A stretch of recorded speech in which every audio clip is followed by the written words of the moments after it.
Sveiki. Indrė bandė mane pakviesti live transliaciją. Dabar pasižiūrėsim, ar reikia prisijungti. Ir tuoj mes papasakosim, ką mes čia šiandien veikiame.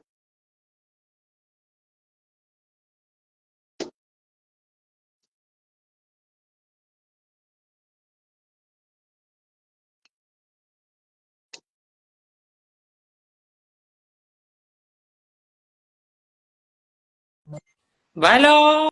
Valio. Dabar dar tavęs pakol kas nematau. Nematai? Nematau, dar palauksim. Palauk, aš esu tada prisidirbus išjungus gal kamerą. Matai, kaip aš nesuprantu čia nieko, biški. Gal tu ant kompiuterio ar ne šiandien? Nežinok, ant Ant telefono. telefono? O gal tave kiti mato, tik aš nematau, nežinok, man tai buvo. Kad aš mačiau tik tai save ir aš nemačiau kitų. Rašykit, kas nors, ar matot mane ar nelabai.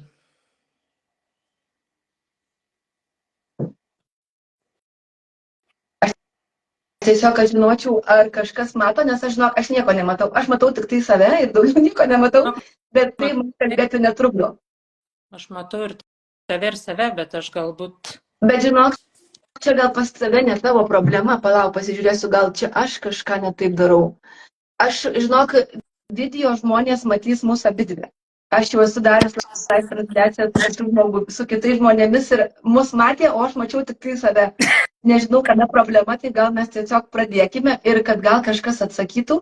Nes aš, žinok, nei komentarų nematau, nieko nematau. Nieko. Ir tu man pranešk, ar mūsų abidvi mato. Aha, gerai. Žinok, nematau ir aš komentarų. Susirinko dvi tokios pat. Jurga, kelintas čia tavo laivas? Drąsus antras. Tai abidvi tokios pat ir mano antras.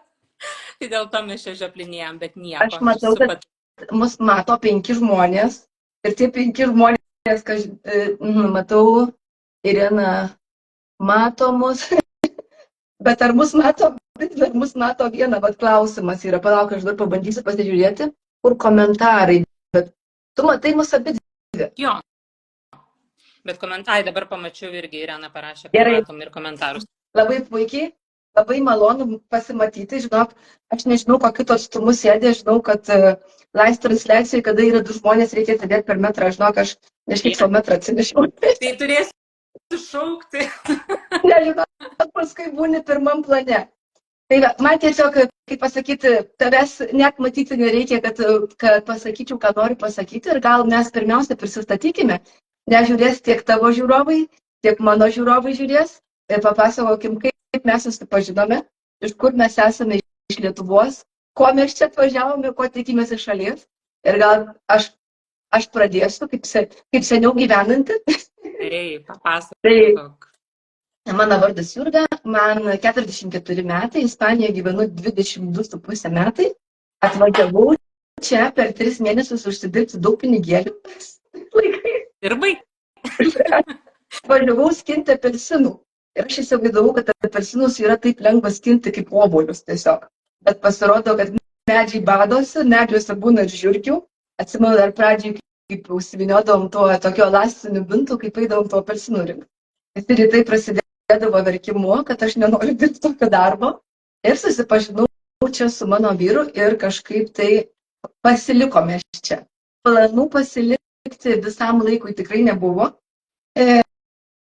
Todėl mes davėm dukrai, kaip pasakyti, tarptautinį vardą, bet taip kaip rašosi Viktorija lietuviškai. Nežinojom, kur norim gyventi, dar nežinojom, ką norim daryti. Nu, šiai dienai mes gyvenom 22,5 metai. Aš gyvenu Ispanijoje, o mano vyras birželio 15 dieną bus 25 metai. Pati esu iš Alytaus ir dabar perduosiu žodį Indrei, jeigu Indrė prisistato, iš kur yra Indrė ir ko čia nevažiavo į tą Ispaniją. Atvažiavau pinigų užsidirbti, Jurga. Ne, bet man atrodo, kai tu atvažiavai, čia buvo visai kiti laikai. Iš tikrųjų, daug žmonės važiavo užsidirbti pinigų, nes biškutį buvo kitokia ekonominė. Ir aš dabar net prisimenu, kad ir aplinkoje buvo, kas važiavo į Ispaniją mandarinų skinti.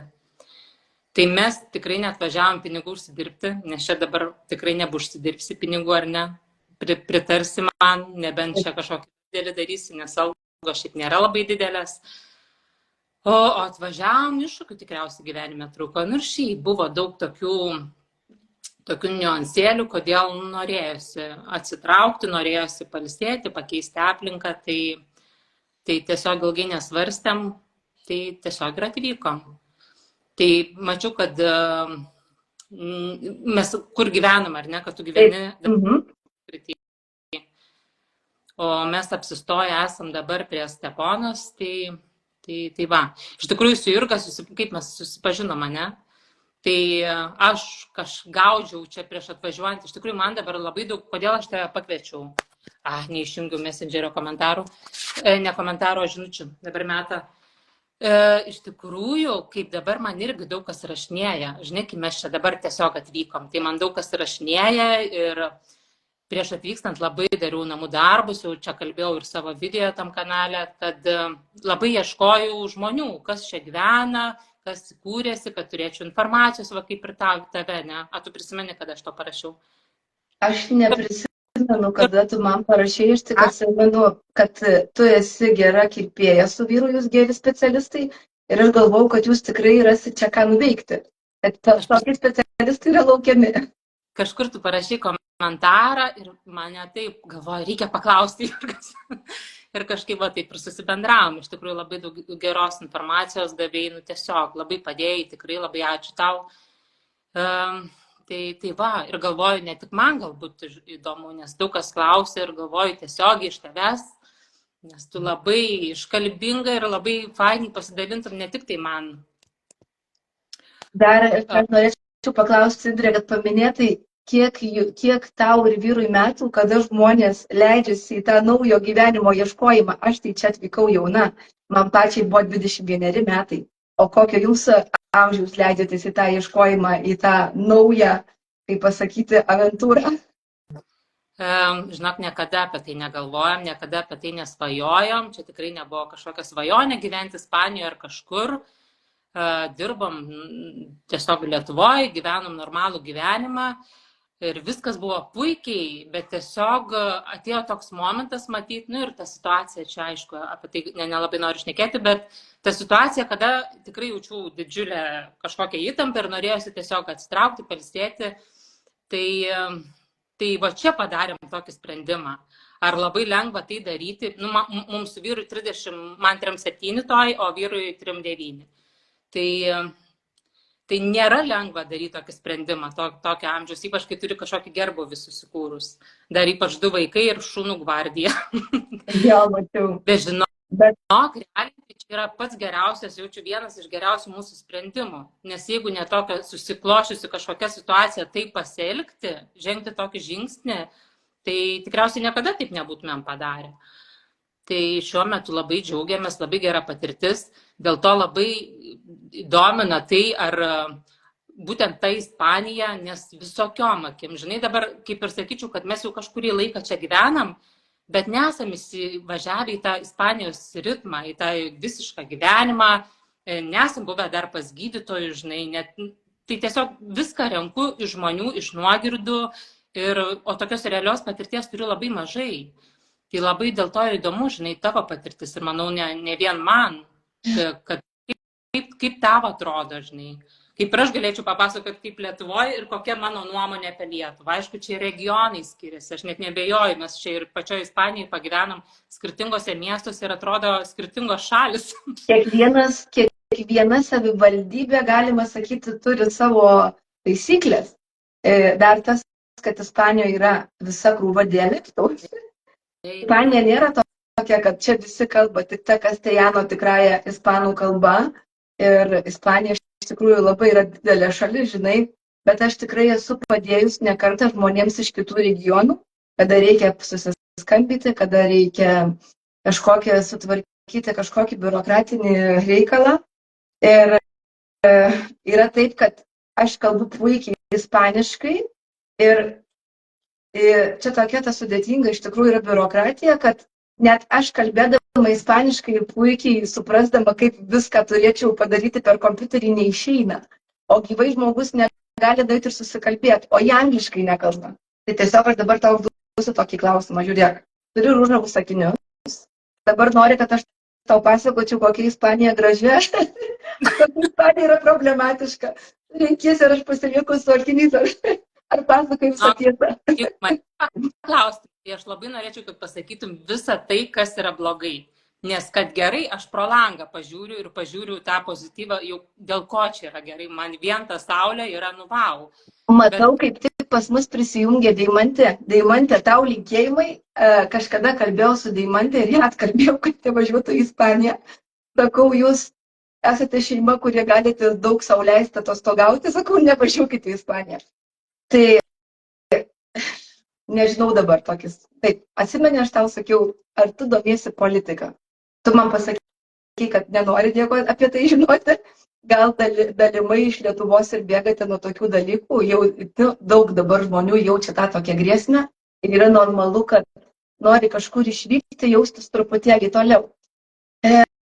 Dabar šiandien ryte, tarkim, aš su vyru ryte pusryčiavau bare prie jūros kranto ir mes su vyru sakėm, geriau kaip Ispanijoje nieko nėra. Šilta, saulė, malonų žmonės, mums jau yra iš tikrųjų sava kalba, kur tu pasisuksi, visi šypsosi, susiduri žvilgsniai žmonės šypsosi akimis, niekas niekada į tave kažkaip keistai nepasižiūrės, kaip nori apsirengęs, daryk kaip nori, daryk ką nori, nekiek garsiai, nekiek tyliai, tavęs niekas nenužiūri niekur.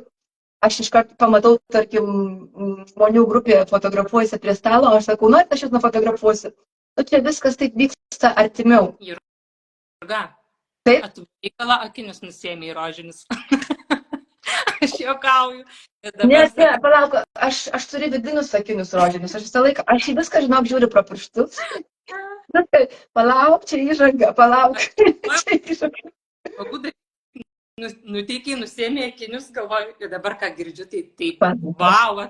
Palauk, čia vidiniai rožiniai akiniai, nes jų reikia Ispanijoje gyvenant. Pati aš politiką vidinę domiuosi labai, gal netgi per daug.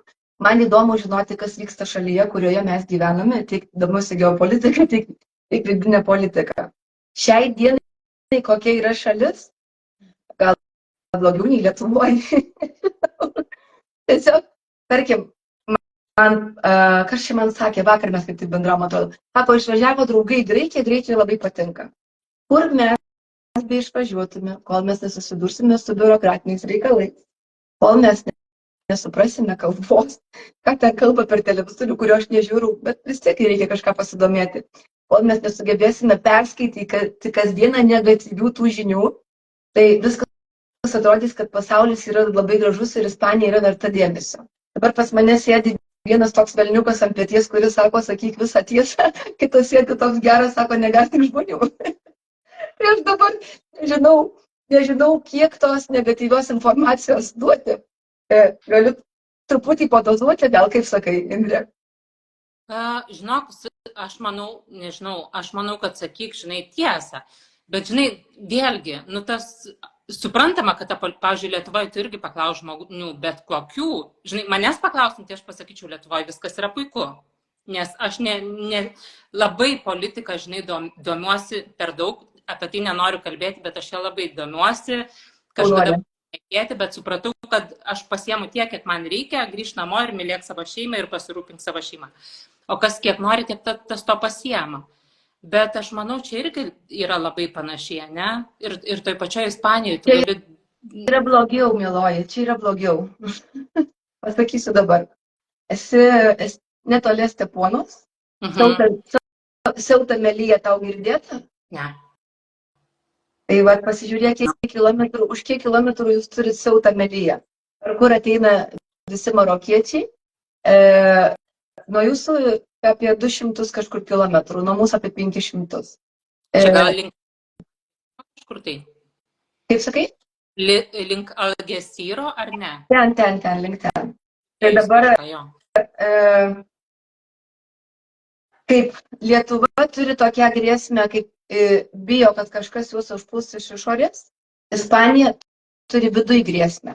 Aš nežinau, kaip yra pas jūs, bet pas mus marokiečių kasdieną daugiau ir jie strategiškai užiminėja miestus. Aš kada atvykau čia gyventi, į šitą būtent miestą prieš 19 metų. Čia buvo 77 000 gyventojų, jis dar turėjo kaimo pavadinimą, buvo kaimas. Gyvenu nuo Valencijos 9 km, galėčiau nueiti pešiomis. Gyvenu toj zonai, kuri nukentėjo nuo potvynio, visiškai viskas vyko už mūsų namo, viską matėm savo akimis. Ir šiai dienai yra 88 000 gyventojų, įsivaizduok, per 19 metų 11 000 prieaugis. Klausimas, kokio plauko žmonių tas yra prieaugis. Jeigu jau buvo visiškai saugu, tu galėjai išeiti 3 ir 4 valandą į lauką ir tu tiesiog dėl savo vaikų nepergyvenai, kaip tie vaikai grįž naktį. Dabar ta grėsmė yra labai didelė. Ir aš stengiuosi neskaityti jokio negatyvo. Kaip pasakyti, aš domiuosi tą politiką, bet tiek, kiek man reikia žinoti. Būna, aš atsijungiu savaitės. Sakau, man to nereikia žinoti, aš žinau, kas vyksta, aš nieko pakeisti negaliu. Pavyzdžiui, Alikantėje labai daug marokiečių, bet ne per seniausiai grupinis, kai buvo išprievartavimas, vienos mergaitės 15-metės, 5 marokiečiai, 4 iš jų turi pilietybę. Jiems yra labai lengvai suteikiama pilietybė, dabar dar nori legalizuoti apie 1,5 milijonų. Aš nesu nei rasistė, nei pas mane pačią žentas yra, įsivaizduokit, Brazilas, Japonas.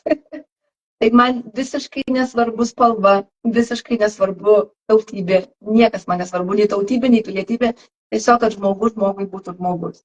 Dabar mūsų miestelė yra toks Casco Urbano Antiguo, reiškia, ta, kur senovinė tokia zona, ir toj zonai jau ne marokiečiai gyvena ispanų zonai, bet ispanai gyvena marokiečių zonai. Aš džiaugiuosi, kad aš gyvenu maždaug miesto viduryje ir čia pas mus jų nėra. Ir žiūriu, kad prie mūsų garažo čia, mes turim mūsų 1 minučių, atsidarė mečetė jau. Ir jau tu žiūri, kad strategiškai jau jie po visą miestą paplitę. Tai va, mes tą priešą turim viduje, kodėl aš tau tai miniu, Estapona, ten Malaga priklauso Andalūzijai, marokiečiai skaito, kad Andalūzija priklauso jiems ir jie sako, kad jūs iš mūsų atimėt Andalūziją, mes ateisim ir iš jūsų pasiimsim visą Ispaniją. Tiesiog kažkaip gerai suprantu kalbą, aš pamatau tokių video, kad plaukai šiaušiasi. Ir tie visi, kur atplaukė su valtim, visi tiesiog turi žinoti, kad čia yra organizuotos mafijos, lygiai tas pats Raudonasis kryžius. Ir jie iki kažkokio taško yra atplukdinami su laivais, o paskui su tais jau pripučiamais jie atplaukia jau čia į krantą, čia juos tas Raudonas kryžius gelbėja. Kur čia tokius milijonus praplauna, prie manęs prieina, kad aš paaukočiau, aš sakau, aš paaukosiu, kada jūs pradėsite tuos pinigus aukoti Ispanijos. Nes iš tikrųjų tie pabėgėliai atvyksta visiškai be jokių dokumentų, jie visi su naujausiais telefonais, jie turi visi telefoninėse navigacijas, kažkaip tai ten pasiekia tos krantus ir, vienu žodžiu, atvyksta vien stiprus vyrai. Moterų nėra, vien stiprus vyrai, vien jaunimas, jaunimo jie iš vis išmesti negali ir dabar jų toks labai yra stiprus antplūdis ir netgi Barcelonoje yra tokių zonų, kur tikrai jau jie užiminėja visus kvartalus ir nėra net saugu praeiti pro ten. Ir jau pas juos kyla kasdieną reikalavimai, kad pavyzdžiui, jau jie ten nori, kad būtų halal, kad visas meniu mokykloj, kad jeigu dauguma yra marokiečių mokykloje, kad jau būtų nešiojamas tas hijab, pavyzdžiui, ta burka, kaip tai vadinasi. Kadangi nesu rasistė, aš nelabai gilinausi, ką tą nešioja ir man nelabai įdomu, tiesiog, kad visi būtų žmoniški. Tai tas saugumo sumetimais man šiandien dienos Ispanija truputį yra bauginanti, bet tai nėra tikrai visose zonose, kas yra įdomu. Aš pati gyvenu, nes yra, pavyzdžiui, yra jų antplūdis, bet ne į visas vietas jų vienodą kiekį išsiunčia. Nežinau, kodėl tai. Ryšys šiaip namų. Tai labai nepastebėjai, kad po elektros dingimo ar anksčiau jų buvo? Matai, mes šiandien netaip jau ir senai gyvenam, nelabai patikrinam. Kai elektra dingo, tai iš viso čia buvo košmaras. O kokį esi pasirinkusi ryšį, man primink? Lebarą, bet aš per namų internetą, neprisimenu, iš A raidės kažkoks. Nes aš šiuo metu esu pasirinkusi Digi, ar Digi, nežinau kaip taisyklingai pasakyti, ir aš tiesiog nebenaudoju Wi-Fi namuose, nes yra nelimituotas internetas. Nes paskutiniu metu visą laiką nutrūksta. Pas mūsų ryšio nėra, matai, telefoninis internetas iš vis netrauktų. Tai čia tik tais šviesolaidinis internetas pajungtas. Tai aš tiesiog pranešiau, kad turiu nutraukti tą įrašą ir tiesiog pereiti į kitą, gal dabar prisijungs žmonės. Man dabar pačiai reiks, ką tu tą kalbėjai. Nes aš matau, kad tu kalbi, bet irgi nieko negirdžiu. Tu nieko negirdėjai visiškai. Viskas pradėjo trukinėti, tai... Aš galvau, kad jau tu pabėgai į Lietuvą po mano pasakojimus. Pradėjau komentarus ir tepėt.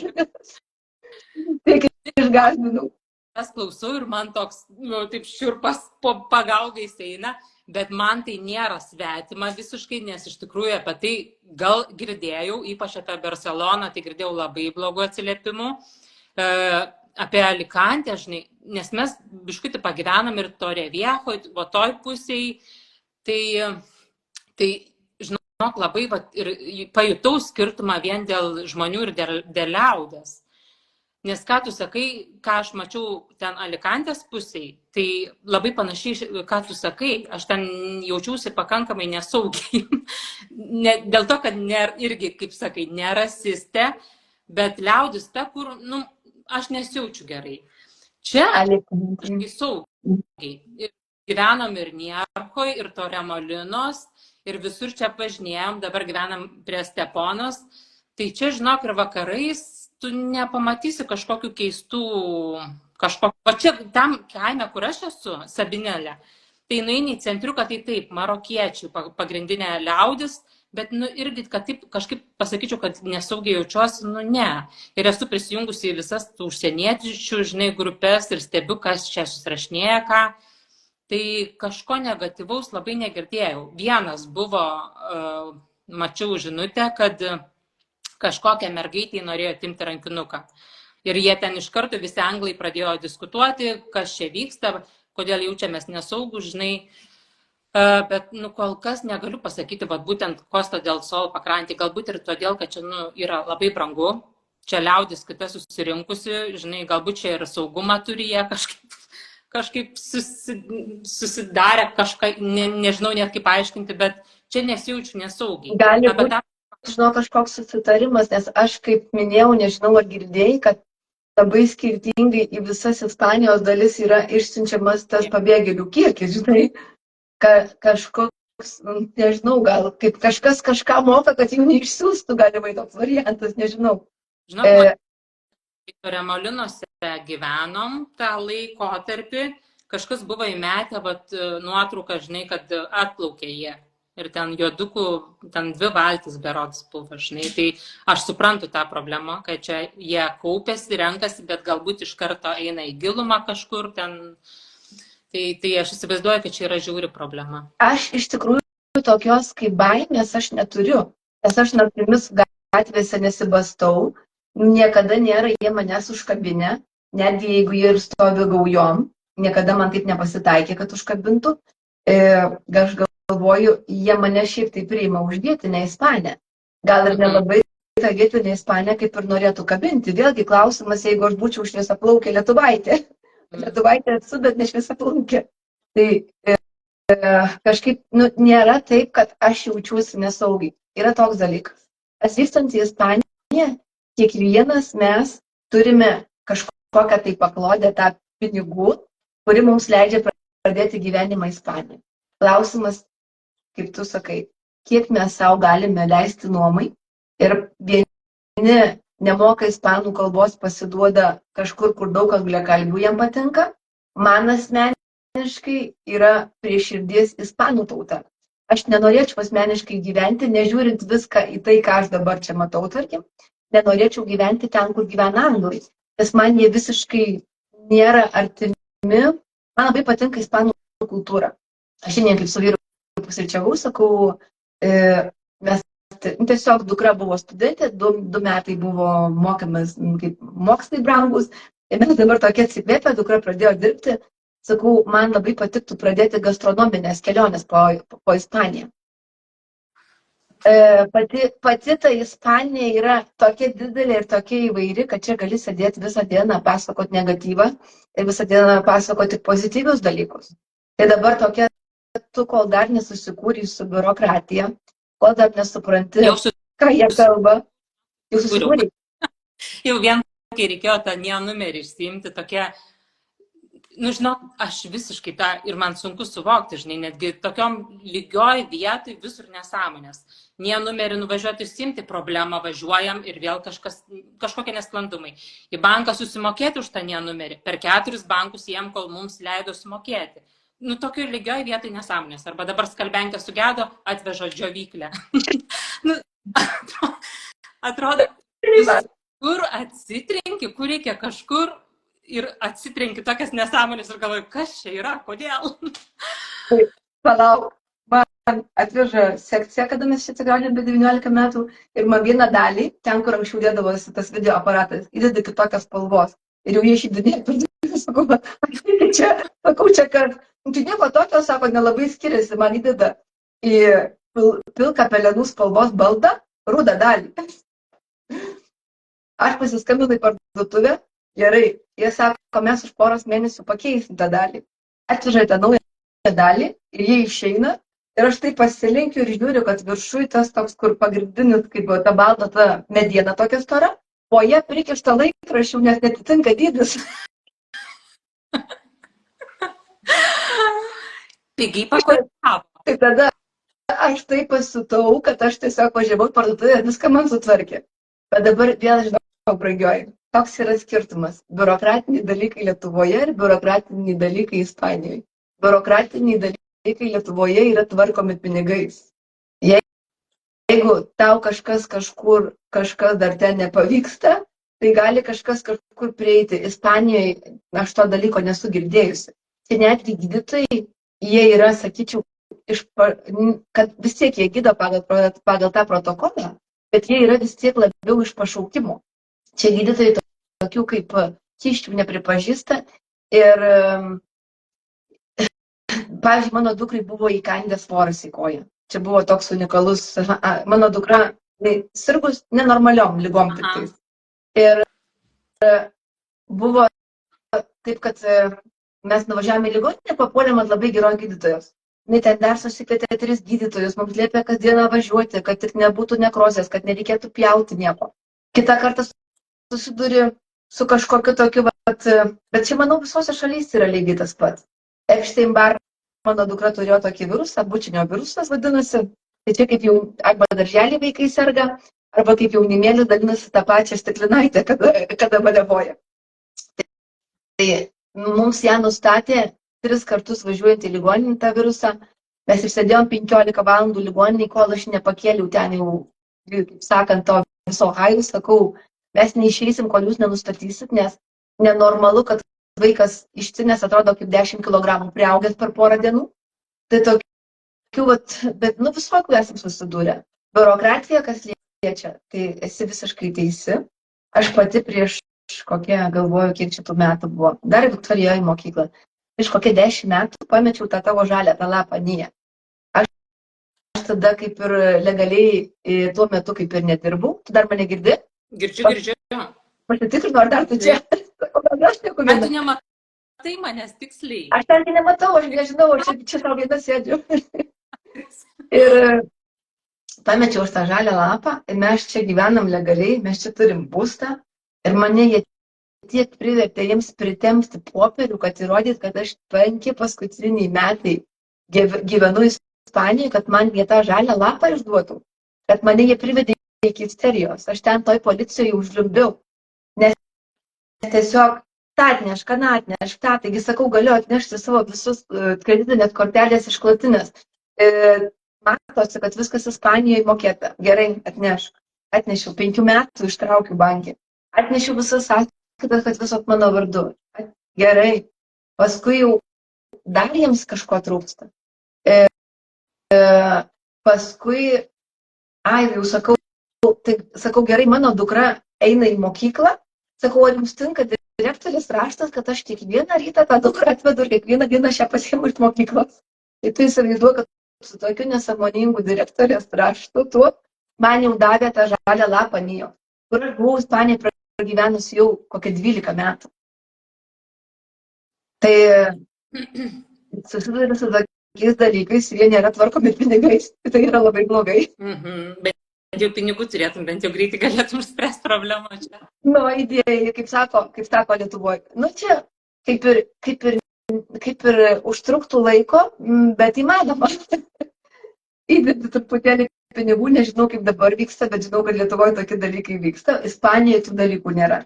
Man Ispanijoje tas gal daugiau kaip tas labiau patinka, kad jie tavęs nemelžia. Arba yra sutvarkoma, arba nėra sutvarkoma. Tu tiesiog eini kali, kol tu pasieki, kad jie padaro tau, ko to reikia. Nes į tą elementarią mokesčių inspekciją nuėjus. Tarkim, jeigu tu sugalvosi pasidaryti savo verslą. Aš pavargau. Aš susidariau online parduotuvę ir aš neatsimenu, ko man tiksliai reikėjo. Aš nuėjau mokesčių inspekciją, jie yra tokio, jie kažką įsimokino būtent tą sritį ir taip kaip arkliukai su tai, žinai, uždėtais, tik tiek ir žino. Jie daugiau nieko žinoti nenori. Tai mane vaikė per kokią 10 stalų ir vis tiek niekas nieko nežinojo ir tau niekas nieko atsakyti negali. Labai gerai, kad šiais laikais yra ChatGPT, tai maždaug gali žinoti, kaip išspręsti tuos visus reikalus. Tai man pasisekė, kad aš pažinojau aukščiau stovintį žmogų ir tiesiog aš jau jį pasikviečiau, sakau, Jose, sakau, gelbėk, sakau, tavo darbuotojai, sakau, nei vienas nesusitvarko. Tai va jisai man padėjo. O taip visur, kur yra biurokratija, yra labai sudėtinga. Tai jeigu ruošitės pradėti kažkokį verslą ateitį, tai galiu pasakyti labai dideli mokesčiai, nors Lietuvoje žinau, kad irgi yra dideli mokesčiai. Ir tiesiog reikia uždirbti labai daug, nes šiai dienai pati supranti, kiek Ispanijoje gyventi reikia pinigų. Tavo nuomonė, 4 asmenų šeimai, kiek reikia šiai dienai pinigų, kad gyventi, neegzistuoti, gyventi. Daug. Žinai, kai ir aš kalbu daug, kaip tau sunku bendrauti, ne, kaip tu nematai, atrodo, kad su savim šnekėtum. Nematok, aš čia per praeitą laivą, tai aš stengiuosi labai mirksėti, kad neatrodyčiau negyva, bet aš dabar, kadangi visiškai atsipalaidavusi, man visiškai, žinok, nesunku, aš tave išsivaizduoju. Jo, žinok, kaip ir mes, kai atvykom, aš labai daug ir minusų jau buvau susirinkusi, žinai, bet daug ir pliusų. Tai labai daug kas ir nesako tos tiesos, žinai, visada visi nori pasirodyti, kaip yra viskas faina, kaip yra gražu, kaip viskas yra tobula. Tai man visą laik norėjau sužinoti tos minusus, nes persikelti ir gyventi, čia nėra bairis. Ta prasme, čia yra labai didelis iššūkis, vėl pradėti darbus dirbti. Čia vėlgi reikia pradėti. Tai aš dėl to galbūt ir iki dabar mes gyvenam šią dieną, aš stebiu situaciją, aš kalbuosi su tavim, kalbuosi su kitais ir aš neskubu daryti greitų sprendimų, kad mes čia jau įsikursim, ar ne. Kažkaip ir su ta ilgalaikė nuoma mums ilgą laiką nesiseka surasti dėl to, kad nelaiku atvažiuojam vasaros sezonė, čia yra tos trumpalaikės nuomos ir dažniausiai ilgalaikiam nuomom nenuomuoja. Mes dar su šunim. Tai atsiranda tokių daug faktorių, kodėl mums nepavyksta. Bet aš kartais tos nepasiekimus, žinai, tokiu, kad, matyt, taip turi būti. Matyt, mus saugo nuo kažko, ką ir tu sakai, kad nereikia skubėti, reikia susipažinti su ta situacija iš tikrųjų, kaip čia yra. Ir su tom mokyklom vėlgi vaikų. Ir iš tavęs girdėjau, tu visai neblogų atsiliepimų, bet kai tu pradedi eiti į mokyklą, vaikus įvedi, vėl nauja pradžia, tu jau nebelabai turi atsisukti atgal ir vėl važiuoti iš tos Ispanijos lauk. Tai kažkaip labai daug kas klausia, labai kas nori čia važiuoti iš tikrųjų, labai daug yra norinčių atvažiuoti ir labai daug kas tiesiog klausia, bet užsideda ausis ir tu nenori girdėti tų blogų dalykų. O kas yra blogai? Iš tikrųjų, tu teisingai sakai, čia reikia turėti santaupų ir reikia turėti iš karto. Labai daug. Nes jeigu tu neturi darbo, tos santaupos, aš visą laiką juokauju, žinai, kaip sviestas keptuvėje, jos labai greitai ištirps, nes irgi, vat, kai aš klausinėjau, žinai, vis užkabindavau, kas komentuoja, klausinėjau, kas čia gyveno. Tai, žinok, buvo ir tokių labai liūdnų situacijų, kad atvažiuoja su santaupom, grįžta tušti, nes jis susidaro kažkokią stebuklingą iliuziją, kad čia atvažiuosiu, susirasiu darbą arba sukursiu verslą ir viskas nutobula. Nu, turi labai daug turėti pinigų, iškart nusipirkti. 15 000 šiai dienai Ispanijoje yra niekas. Žinok, visiškai, jeigu tu, kad ir 15 000, aš jau savo video sakiau tam savo kanale, žinai, su kuo mes susidūrėm, kad susiradom agentą, kad surastų mum ten tą ilgalaikę nuomą ir kad dažniausiai čia, jeigu neturi darbo kontrakto, tavęs prašo susimokėti metus į priekį. Tai tą 15 000 tu jau turi sumokėti už savo būtą. Taigi, paskui nereiks mokėti kažko, tuos metus laiko, bet nu, tu jos turi turėti. Turi turėti paskui iš ko valgyti tą duoną. Nu, ta prasme, mes padarėm sprendimą į Ispaniją atvažiuoti tik tai tuo atveju, vat, kadangi mano vyras susirado darbą ir nu, ne svajonių darbą tikrai, bet nu, vat, pabandymui tiesiog nutarėm, kad pabandom ir iš jo tos algos mes dabar kažkaip pragyvenom ir bandom kurtis, aš mokinuosi, tai ne tai, kad bandom kurtis, bet bandom apsiostinėti ir paragauti, kas čia vyksta. Tai vat, labai ačiū, Jurga, kad tu iš tikrųjų labai nuoširdžiai pasakai va, tą realią tiesą. Aš pasakysiu dar tokią tą realią tiesą, nu, tarkim, jūsų vidų, kad jūs esate tie žmonės, kurie nuomojate būstą. Mes prieš 19 metų čia įsigijom būstą, o kursminę kainą pirkom per patį bumą, kada buvo brangiausi butai. Ir mes iš vis, kas esat gal mane girdėję, mano žiūrovai, bet mes būtą nusipirkom patamsi. Mes, taip aš minėjau praeitą video, jeigu kažkas žiūrės tą pirmą video, gal pabandysim jį palikti. Kaip mes nusipirkom prie Sauso kanalo, kur praėjo visas Valencijos potvynis. Tai mes būtą apžiūrinėjom kovo mėnesį, kai dar kažkaip buvo tamsu vakare ir mes tiesiog laikraštį dėjau ant stalo ir sakau, duriu čia ir važiuojame į šitą miestą. Nu ir tiesiog žiūrėjau aš tų būtų ir ką paminėsiu dar apie ispanus iš gerosios pusės.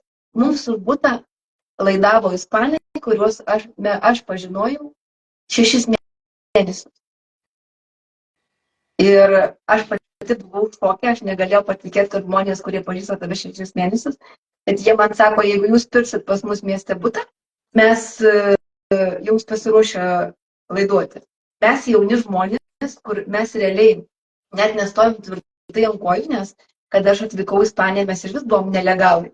Mes iš vis net neturėjom kažkaip to leidimo dirbti. Aš atsimenu, kaip pradėjom dirbti tuos apelsinų laukuose, tai mes bėgiojom, ten kokia policija atvažiuoja, ten reikia bėgti slėptis, nes mes buvom nelegalai. Mano vyras kaip irgi atvyko prieš 25 metus, tai dar buvo tie ispaniški pesetai, nebuvo jokio euro.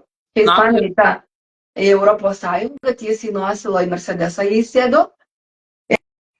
Ir tiesiog, kai pirkom mes tą butą, tai apžiūrėjom patamsį ir paskui jau mes išsikraustom į butą ir aš taip atsidarau žemės mėgame, sakau, o kas čia dabar? Ar kanalas? Aš nepirkau, sakau, su tuo kanalu. Tai va, kai mes turim savo nuosavą butą, mes mokam apie 600 paskolą.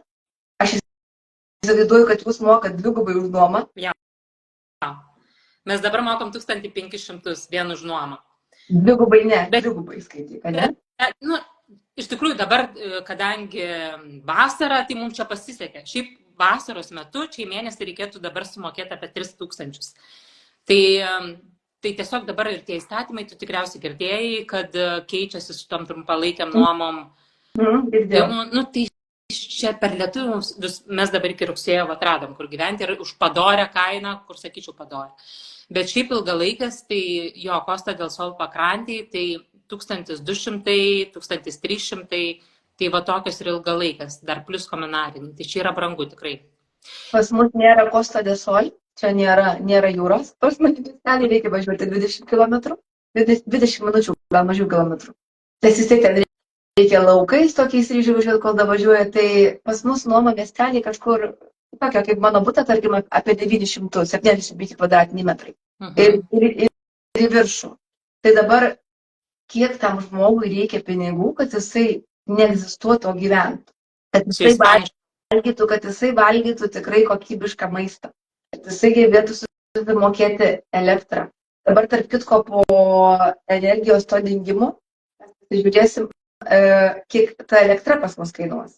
Nes čia, aš kaip visą laiką sakau, niekas nevyksta šiaip savo, visą laiką viskas yra suplanuota. Ir mes anksčiau mokėjom, tarkim, aš nežinau, už vandenį, tarkim, 30 eurų ten, už 3 mėnesius, kada pradėjom. Dabar mokame, tarkim, 107 eurai už 3 mėnesius. Ten elektra, tarkim, be jokio šildymo, be nieko, tarkim, 100 eurų į mėnesį. O dabar dėl ko aš tau rekomenduoju tą digi, kaip nežinau, kaip kiekvienas skirtingai darė ryšį, tai tikrai dabar labai pigiai mokam, tai 33 eurai, namų internetas ir 3 mobilūs telefonai su nelimituotom minutėmis, nelimituotais skambučiais. Mhm. Toliau yra, jeigu turi savo būstą, kontribucijos mokestis, tas už tai, kad tau aplinką tvarko. Toliau draudimas yra būtinas. Gali būti tas, kaip pasakyti, tavo būsto užliesi kaimynus, tai čia paskui neišsimokėsi. Paskui laiptinės mokestis, paskui, jeigu mūsų mieste nėra, bet kad turi šiukšlių išvežimo mokestis, ta kontribucija irgi labai nuo zonos skiriasi. Pasiusia Steponui, ten prie Steponos vis gali būti, aš nežinau, ir 1200 tas metinis mokestis. Tai sudėjus taip visus tos dalykus ir sakau, valgyti sveikai tikrai, tai aš dar reikia apsirengti. Ir dar visokių kitokių išlaidų, kaip kūnas ir taip toliau. Tai kiek jaunai šeimai reikia pinigų, man pasakyk, šiai dienai gyventi Ispanijoje. Žiūrint į tai, kad jūsų nuoma moka 1500. Žinai, ir nuo poreikių priklauso, žinai, mes neišlaidų, žinai, labai skirtingi žmonių poreikiai. Jeigu man reikėtų Chanel rankinuko, o man užtenka paprasto rankinuko, tai čia kiekviena šeima skirtingai išleidžia. Aš žinok, išmoku, pas mane didelis šiuo metu finansinis raštingumas, bet aš labai taip žiūriu, kaip sakyti, į sveiką rytojų. Didžiausios išlaidos yra maistas. Tu pati tą žinai, aš tau esu komentavus apie pirkinius. Didžiausios išlaidos, sakyčiau, yra šiai dienai maistas, kuris kasdieną yra vis brangesnis kokybiškas maistas.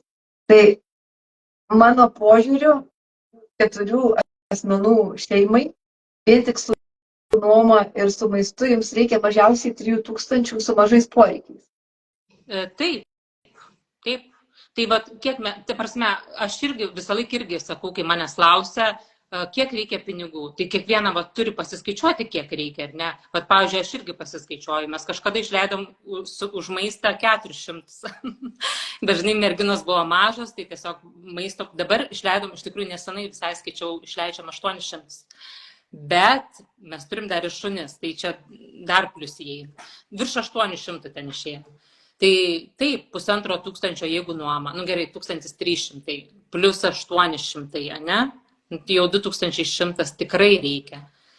Ir paskui toliau kažkas, ar ne, rūbai, kažkokios išlaidos papildomas. Ir tu įsivaizduoju, kad dar neturi savo būsto, turint savo būstą, tai kažką reikia padaryti, pasiremontuoti. Tai dar kažkas. Aš ir galvoju, mes kažkada turėjom Lietuvoje savo būstą, savo banko paskolo, žinai.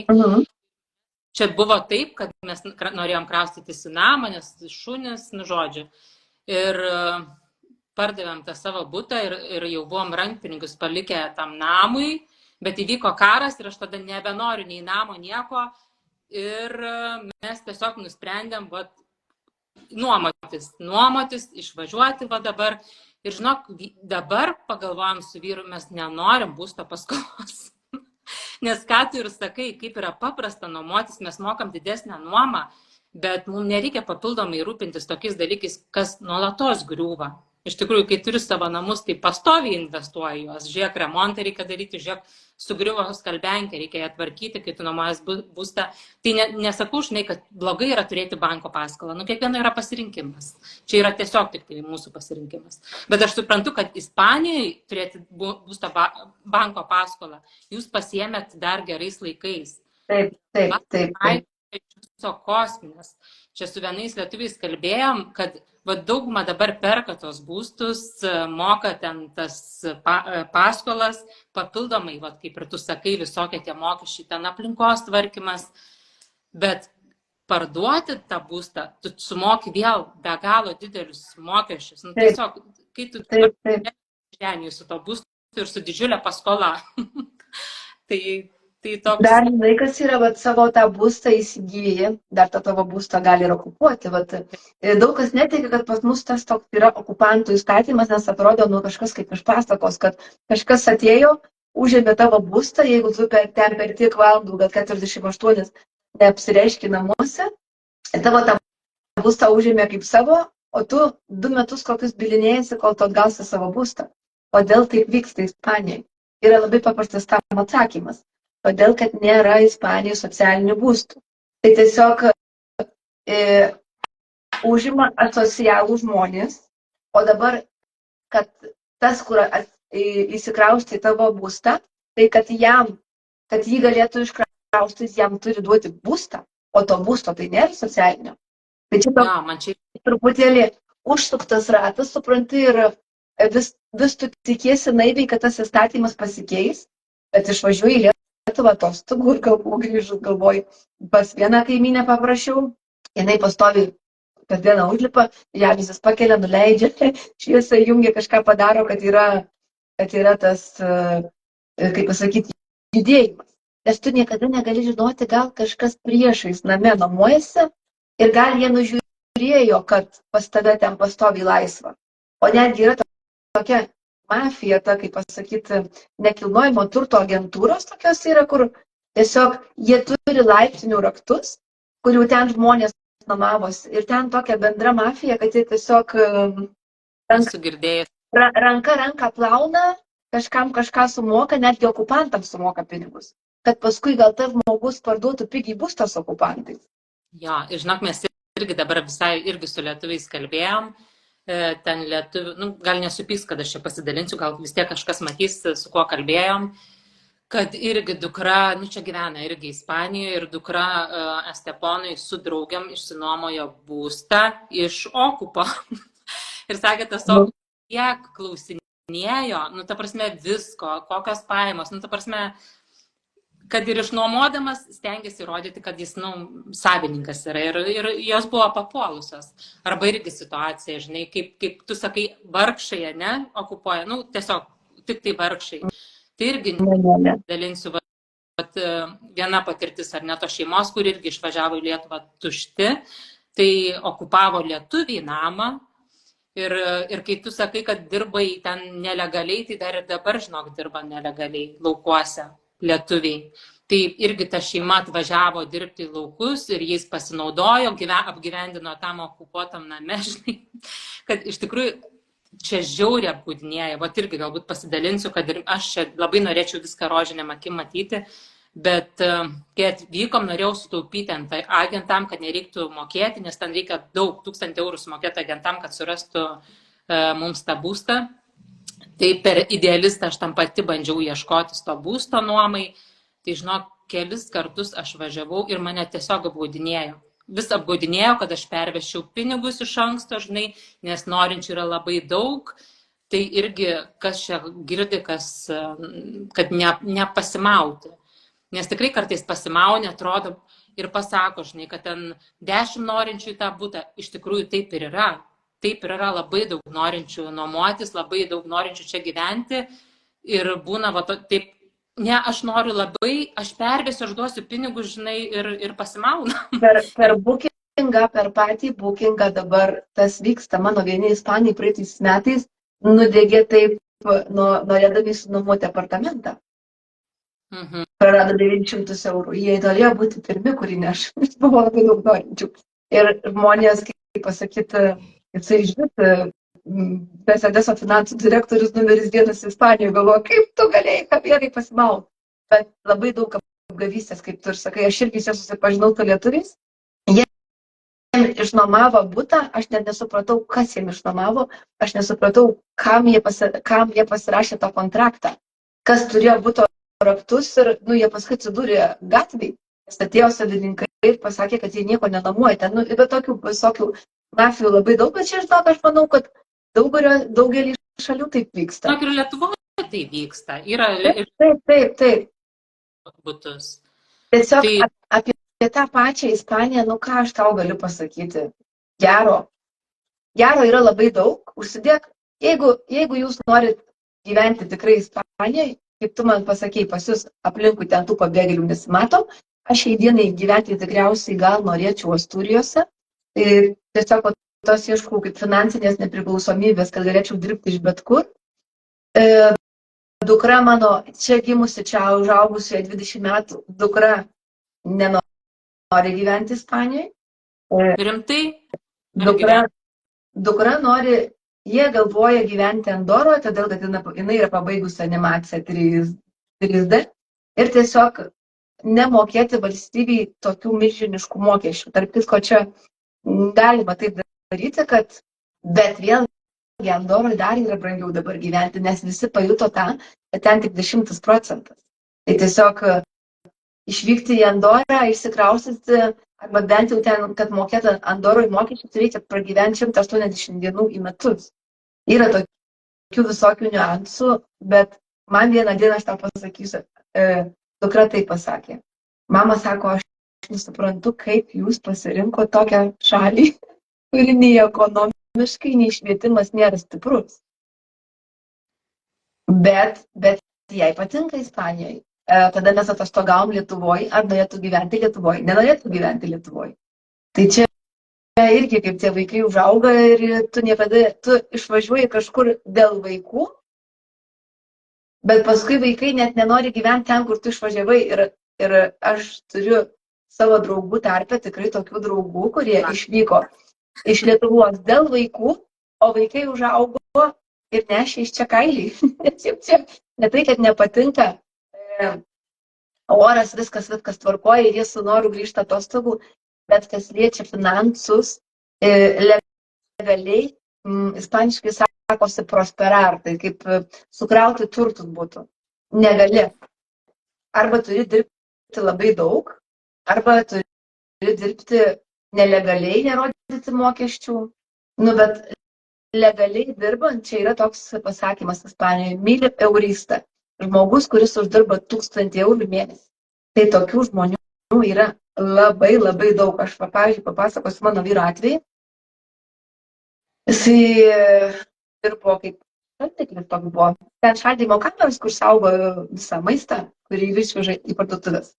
Jisai jau užėmė aukštesnės truputį pareigas, jo alga buvo kitokia. Bet jūs įsivaizduoju, kad vyrai, kurie ateina į šaltį dirbti, kur -20 temperatūra, kur yra darbas šiaip ir fizinis, 1100 eurų alga. Aš kitą kartą aš nežinau, iš ko čia tie žmonės gyvena. Tai vat Ispanija finansiškai man jinai nepatinka. Kadangi mes ne vieną šaltinį turim, iš kur tie pinigai ateina, tai gyventi galima. Bet jeigu dirbant paprastus darbelius ir dirbti legaliai, tai aš nežinau, čia tiesiog yra egzistavimas. Bet kaip daugelis sako, kad oi, Ispanijoje daug pinigų nereikia, mums daug pinigų nereikia, mes ir taip laimingi. Aš pažįstu žmonių, kurie Lietuvoje, kaip pasakyti, tokios teisininkai, žmonės teisininkai spjauna savo darbą, tiesiog bėga nuo to viso neteisingumo, bet atvažiuoja gyventi į Ispaniją ir gyvena už labai mažai ir jie patenkinti ir džiaugiasi gyvenimu. Tai vėlgi čia nereikėtų į mano vien tik patirtį žiūrėti ir į tavo patirtį. Taip, tai aišku, čia dalinamės tik tai savo, ne? Jeigu aš turėčiau, ta prasme, aš dabar dirbu online darbą, ne?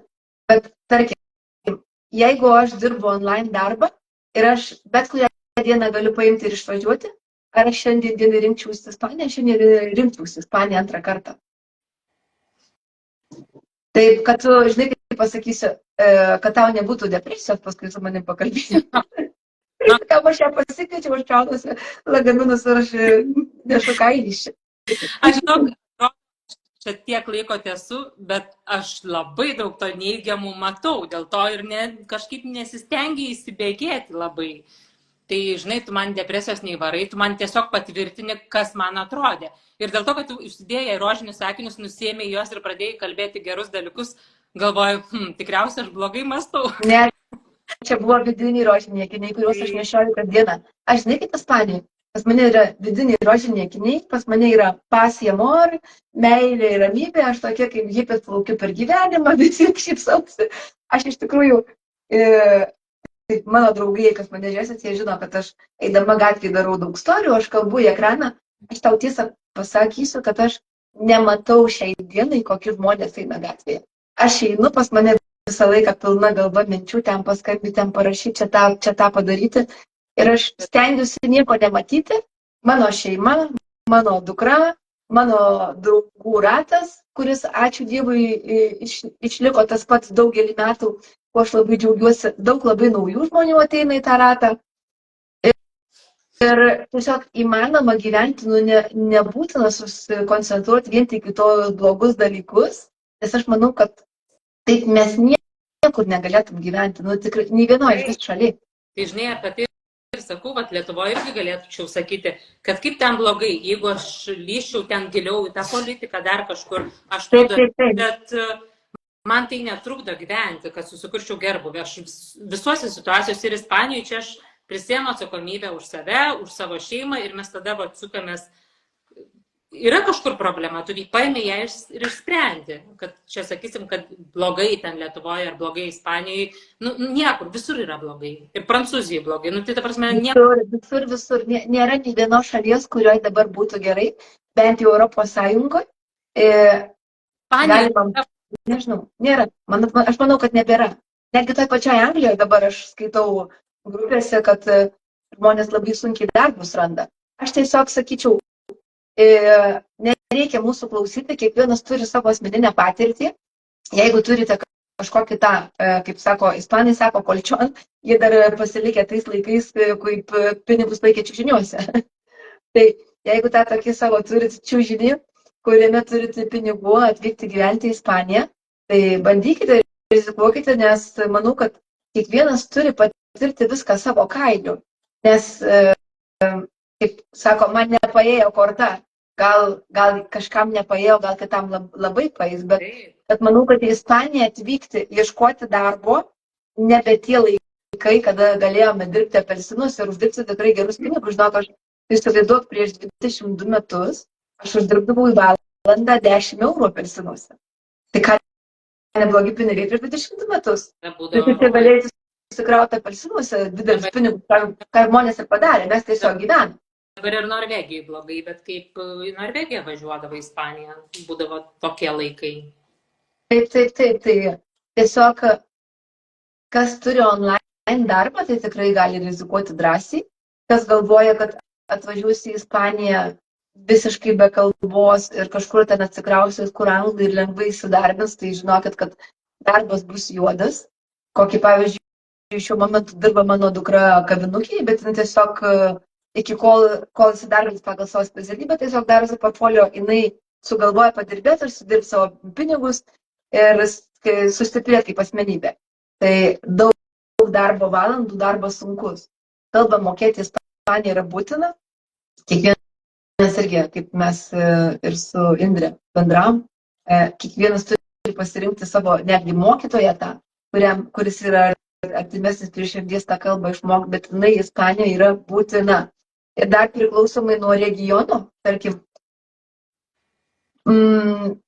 pas jūs tikriausiai nėra privaloma kalba kitokia, išskyrus kastellano dialekto. Pas mus yra mokyklų, kur yra privalomas tas, yra daug, tu įsivaizduok dabar, atsivežė šviežiai vaikus, tarkim, į mano miestelį, tu užrašai vaikus į mokyklą, įmeti juos į naują kalbą, jiem ir taip kosmosas. Gerai, vaikai išmoksta greitai, jaunimas išmoksta greitai. Bet pas mus yra kiti dalykai, tarkim, biologija, dar ten kažkas dėstomi Valenciano dialektų. Tai vėlgi žiūrėkit, į kokią tą Ispanijos dalį važiuojate. Nes pavyzdžiui, man lygiai tas pats, kai sako, tu moki rusų už tai, kad tu moki lietuvių. Jie įsivaizduoja, kad pas mus visiškai vienodai. Valenciano su ispanų kalba visiškai jinai nėra panaši ir aš sutinku ispanų, kurie nesupranta valencianų kalbos. Kada eidavau į tėvų susirinkimą, ispanai atvažiavę persikraustė iš kito krašto, jie tiesiog prašydavo, kad direktorius ar ten, kas vesdavo tą susirinkimą, kad jisai kalbėtų tikrąją kasteliano kalbą, nes jie nesupranta. Tai tu įsivaizduok įmest vaiką Valencijos regione, kur yra dalykų privalomų valenciano kalba, dar jam įvesti 2 kalbas. Tai žinok, vienas iš, kodėl mes nepasilikom ten, kodėl mes pasirinkom apačią, todėl, kad čia to nėra. Nes irgi apie tai pagalvojom, kad šiaip kalbą bus sunku išmokti ir adaptuotis, o dar 2 kalbas, tai čia iš vis norėjo. Dar labai kas traukė, Astūrijas mane labai traukė. Astūrijas mane labai, aš žiūrėk, ko aš noriu. Dabar, aplamai, gerai, dabar barus jau nerūkoma, bet anksčiau, kas cukrų atsiplėšė, numetė bare prie kojų. Parūkė kancarą, numetė prie kojų. Jau aš pradžioje, kai tik atvažiavau į Ispaniją, dar jie rėkė visi labai garsiai, kad tai man buvo taip, kad man plyšo galva ten, aš nežinau kiek laiko. Dabar aš prie visko to esu pripratusi, prie to pastovaus triukšmo, kad tu net negali susikalbėti prie stalo. Taip, aš žinau, Astūrijose, pavyzdžiui, yra daug švariau. Čia yra tų šuniukų kakučių, tai tiesiog yra užminuota. Nors ir atseit yra bauda 500 €, bet tiesiog išėjus į gatvę, daug loterijos bilietų perku, įlipu į šauduką ir nupirku loterijos bilietą. Tu dar mane girdi? Girdžiu. Tai, bet nežinau, pavyzdžiui, kaip jūsų regione, gal vėlgi to nėra, nes aš dalinuosi savo patirtimi iš Valencijos regiono. Tu daliniesi iš to Malagos regiono prie Steponos gyvendama. Tai vėlgi, pavyzdžiui, mano draugai prie Denijos turi čia toj pakrantį ten irgi namuką. Tai jie yra labai patenkinti, kiti nori atvažiuoti į Kalpę gyventi, apsigyvena ir yra labai patenkinti. Aš net nežinau, kaip nenoriu nukalbėti žmonių, kad žmonės visiškai nusiviltų. Taip, žinai, aš girdžiu, kad tu sakai, aš ten, prie Alicantės, aš truputėlį kitaip yra, žinok, negu čia pačioj. Pačius ispanus, tai jie yra beprotiški. Man apskritai, pasakyčiau, kad tikrai viskas yra gerai čia mum apačioj gyventi. Aš manau, kai susidurtumėm su ta biurokratija, tai atsirastų kitos problemos, bet labai blogų dalykų negalėčiau pasakyti. Dėl to, kad žmonės tikrai labai draugiški. Tvarka, taip, pastovi ten ir šuniukų išmatos, eina rūko, o nuorokos numestos. Bet kaip ankstyvas rytas, 6 ryto švedų šunis, tai iš karto tvarkoma viskas. Tai pakankamai tvarkinga.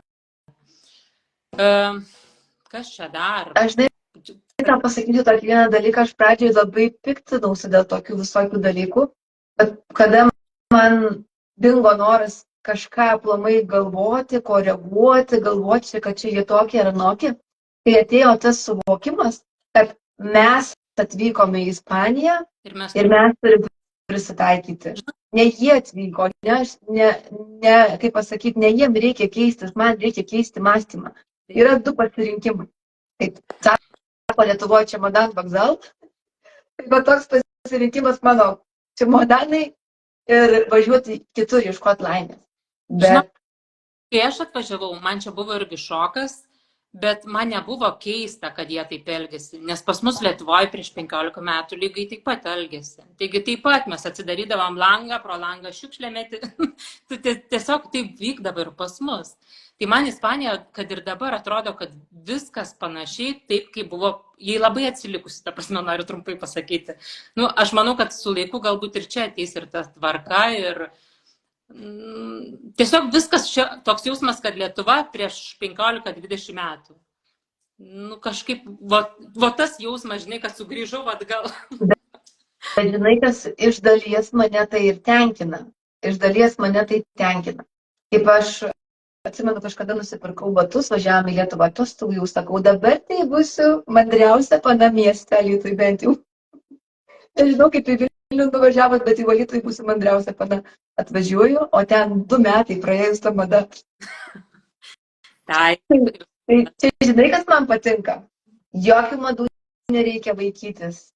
Nu, galiu tuos pačius kėdus nešioti 5 metus ir jie nebus išėję iš mados. Aš neseku jokių madų gurų, aš žiūriu, kas tinka mano formom, kas tinka man prie veido, mane tas labai tenkina. Tu gali nueiti, nerekomenduoju, bet tu gali su pižamai parduotuvė ir tave nieks nežiūrės skersai. Lietuviai žiūrės, bet vietiniai nežiūrės. Žinai, bet irgi va čia Ispanija, pas mus netgi va toj Costa del Sol pakrantį, kiekvieną miestą, žinok, atrodo skirtingi žmonės gyvena. Tas pats kaip Lietuva labai maža, nuvažiuok, tarkim, į Šilutę ir nuvažiuok į Šilutę, Klaipėdą ir Vilnius. Vėl žmonės visai kitokie, rengiasi visai kitaip, tai ir čia, žinai, tas pats. Vienam mieste vienokie žmonės. Dabar buvom šventėj, Fuengirolui, ten buvo tokie, nežinau, ar kiekvieną miestą vyksta, visoje šalyje nežinau, bet irgi, žinai, kaip man su naujom akim, aš žiūriu tiesiog žmonės, nes aš noriu suprasti, suvokti, kas čia dideliom kaip vaikas akim, žinai. Ir žiauriai užkabino ir taip su vyru vis susižiūrėdavom, kad labai jaunos mergaitės, žinai, ten aptemtom suknytėm, ten labai rodo savo kūną, ten net mano merginos vis tiek nemato to, Lietuvoje nematė, vis tiek jom yra svetima, ten iš šortukus užpakalį tempti vos nematosi, net mano vaikai sako, mamo, kaip jom negėda, ta prasme, čia toks, jiem čia įprasta. Bet žinok, Viktorija čia užaugus 20 metų, Viktorija niekada nenešiojo šortukų ir matosi užpakalį. Dėl to aš sakau, kad netgi miestai turi kitokį žmonių kontingentą. Pat, pavyzdžiui, Esteponai, tu nepamatysi tokių, nes tikrai eini mieste, žinok, nesu mačius. Bet aišku, jeigu tu pasirinkai kurortinį miestą, tai yra ir vėlgi iš dalies yra normalu tai matyti, žinai? Jo. Esteponai nėra, o Fuengirolai ten buvo iš visų suvažiavę, ten ant tiek buvo daug žmonių, tai tiesiog iš visur, tai tikriausiai... Žinai, vyko šventė, vėlgi, žinai, kaip pasakyti, aš taip klausau tave klausau save, nepagyvenęs, nesuprasi. Aš pažįstu, žiūrėk, aš dabar čia gyvenu 19 metų už tą miestelį, aš lietuvių susitikus, nežinau, 4 kartus musė. Ir visi iš čia išnešė kailį. Mes atsilaikėm stipriausiai. Ne, iš tikrųjų labai daug lietuvių atkrito, kada krizė prasidėjo 2008, žinai. Tu pasiėmės, nes tai buvo. 2006 pats bumas tas mobiliarijos visų tų butų, brangiausia viskas kainos vau. Tu įsivaizduok, jauna šeima, man 26 metai, 24 pagimdžiau, man 25,5 metai, mažas vaikas 16 mėnesių, man jeigu 25,5, ten vyro apie 28, mes tokį visiškai nuo nulio viską pradėję, dviese kartu be jokių santaupų, nusiperkame mes tą butą ir nežinau kaip tau pasakyti. Apie ką aš dabar kalbėjau man primint, nes pas mane pilna minčių. Apie kai nusipirkot butą, apie kaip atrodė čia viskas. Mes atvažiavam, bet čia buvo vien tik ispanai, ne? Kodėl? Pavyzdžiui, dabar čia buvo vien tik ispanai. Per 19 metų viskas labai stipriai pasikeitė. Dabar imkime Valenciją miestą, brangias zonas. Aš galvoju, aš ten norėčiau gyventi, ne? Bet aš einu, ten visi konteineriai išversti tų pačių rumunų. Rumunų, marokiečių aš ten nematau, bet ten rumunų pilna. Tai nežinau, gal pas jūs ten vadžiamai, ten tų visų nėra. Bet kas nori atvažiuoti gyventi į Valenciją, nebent gyventi kažkur nuosavų namų kvartalę, ar kažkur Valencijoje labai geroj zonoj, arba tiesiog vėlgi užsimerkti į viską tą. Vėlgi į patį centrą, į Valenciją tu išeini, turi būti labai apdairus, kad tavęs neapvogtų. Jo, iš tikrųjų girdėjau irgi, kad... Pas jūs tas yra, pavyzdžiui? Žinok, nėra. Tai va, apie ką mes kalbam, supranti, kad visiškai mus skiria 500, tarkim, kilometrų, 600, kažkas tokio, 500, tarkim, ne? Ir atrodo, kaip visai kita Ispanija. Tai kad aš irgi, žinai, kartais dalinuosi apie Ispaniją, lyg tai šnekėčiau apie visą Ispaniją. Nu, neturiu. Aš dažnai, kada darau storius, aš pabrėžiu Valencijos apskrityje, supranti? Nes visiškai vienokia Ispanija pas tave, visiškai kitokia Ispanija pas mane. Vėlgi, man pragyvenusi ilgą laiką Ispanijoje, aš atvažiuočiau ir vėlgi gal ją matyčiau vėl kitaip, supranti, ten netgi kur jūs gyvena. Nes kol tu įsikuri, tu dar daug ko nematai, tų visų minusų. O kad žinai, visą liečia mokesčius, kas liečia pragyvenimo lygį visoje Ispanijoje įstatymai tokie pat, ar ne, algos tokios pat, ten pensijos tokios pat. Bet čia, kad ir Malavija yra tokie pliusai, kad ten nėra kažkokios nenorimos liaudės, ne, kad jausčiaus nesaugiai, bet visa kita, nu tai taip, viskas yra brangu, algos yra mažos, kalbos reikia, jeigu nori kažkokį darbą susirasti, nu tiesiog. Ką čia dar norėjau pasakyti ir iškrito iš galvos, tai iš tokių bendresnių dalykų. Tiesiog į jūsų dalį gerai, tarkim, mes dabar paimkim, kad ten mažiau visko to, kas man, tarkim, trukdo pas mus, bet ekonomiškai aš matau, kad dar yra brangiau gyventi. Bet čia yra brangiau gyventi. Tai atsiminiau, ką aš pasakojau, kaip buvo tas imobiliariasis albumas 2006 metais. Ir buvo beproto brangus butai. Aš kaip jam pasakau, 161 000 eurų, 75 kvadratų butą prieš 19 metų. Tai įsivaizduok, jaunai šeimai mes dar skaičiavom eurais, dar Lietuvoje buvo šitais litais, dar Lietuvoje buvo litai. Ir čia daug kas sulindo į butus aukščiau savo bambo, supranti? Mes žiūrėjom pagal savo galimybės. Mes savo šiai dienai negalim leisti buto su garažu, mes savo šiai dienai galim leisti butą tokioje zonoje, kiek mūsų abiejų uždarbis pajėgia išnešti, nes dar reikia dukrai išlaikyti. Darželis mokamas, auklės mokamos, darželis į mėnesį 300 eurų, jeigu kažkas girdi, kad su mažais vaikais nori atvažiuoti. Mokykla irgi ten mokama, viskas, visi būreliai, viskas mokama. Bet čia gal taip, nes iš tikrųjų su lietuviais, kur pasikalbu, tai nėra mokama, jeigu nevedė į kažkokią pusiau privačią arba privačią. Dukra ėjo į kolegijo koncertado, tai reiškia 80% apmoka valstybė. Aha. Ten nebuvo dideli pinigai į mėnesį tą, turėjo kaip valgyklą, kad jie atsineša iš savo namų maistą ar pasišildo patys, bet vis tiek buvo ir ta uniforma mokyklos, ir knygos buvo mokamos. Ir iš vis man, pavyzdžiui, kas turi mažų vaikų, jeigu žiūrės, man tas dalykas, kad čia vaikas yra įmetamas į mokyklą nuo tų metų, kada vaikui sueina 3 metai, man yra kažkas protų nesuvokiama. Reiškia, mano dukra yra gimus gruodžio 21 dieną ir jinai turi pradėti mokyklą rugsėjo mėnesį, kai jai dar nėra 3 metukų, ir jinai ten turi praleisti visą mokslų dieną, jeigu aš esu dirbanti mama, aš ją galiu pasiimti tik 5 valandą. Tu nuvedi vaiką 9 valandą ir tu ją pasiemi 5. Ten jokių prigulimų, jokių pietų miego, vaikas iš karto yra įmetamas į suaugusio gyvenimą. Tai vėlgi tu galvoji, ar gerai, kad tu atvažiavai su dukrom vyresnėm, ar blogai, kad tu seniau netvažiavai. Nu, tai tokių visokių tų niuansų, žinai, yra. Žinai, tai mes iš vis nelabai sukam galvos. Tiesiog, kaip mes čia dabar esam, bet ar eisim mokyklą, ar mes darysim tą sprendimą, čia dar laikas parodys, nežinau. Bet žiauriai ačiū, Jurga, kad pasidalinai, žinai, kad suprastų, ar ne, va, tu papasakoji, kas yra Valencijos regione, nes Taip. Kad labai skiriasi.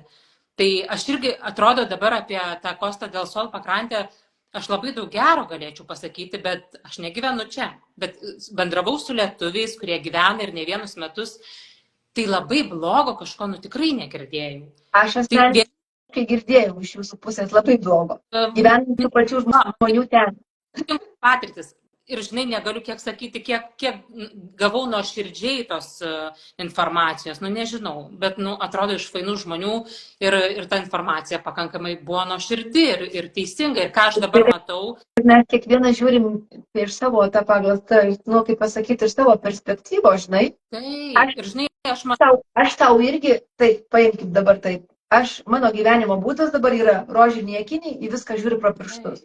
Jeigu tu turi pinigų, aš tau sakau, važiuok į Ispaniją, džiaugis gyvenimu. Mes šiandien su vyru, sakau, pasičiaujam prie jūros bare, vienas malonumas, jūra ošia, saulė šviečia, visi šypsosi.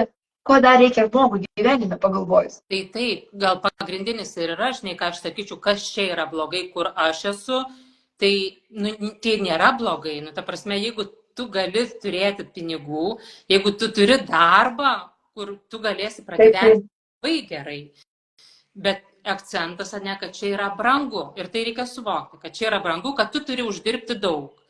Tai jeigu tu turi gebėjimus čia atvykus padaryti verslą, tu turi gebėjimą gauti gerą darbą su gerai apmokamu atlyginimu, tai negaliu pasakyti, kad čia yra blogai. Čia yra gerai.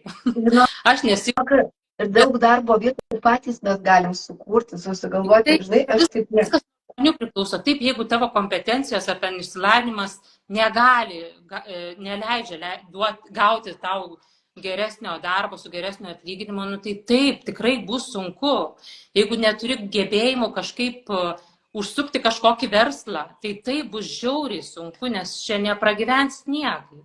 Čia reikia, tai aš manau, kiekvienam žmogui reikia tiesiog pasidaryti savo šeimos biudžetą, kiek išeina pinigų, kaip ir mes kalbėjome, ne? Kad susidaryti normalią situaciją. Vat nuoma kainuos man tiek, man maistui kainuoja tiek ir man reikia tiek pinigų. Ar aš turėsiu tokius darbus, kad aš surinkčiau už tą pinigų sumą. Jau nekalbant apie reikės ir draudimai dar ar nesveikatos. Žiūrėk, dar kažkokios neplanuotos situacijos, kur vėl reikės pinigų. Automobilių draudimai, nes čia be automobilių. Dar kai ką noriu paminėti. Visi įsivaizduoja, kad Ispanija yra tokia šalis, kur mums nereikia šildymo. Tai čia yra labai daug drėgmės, čia yra žiema labai šalta.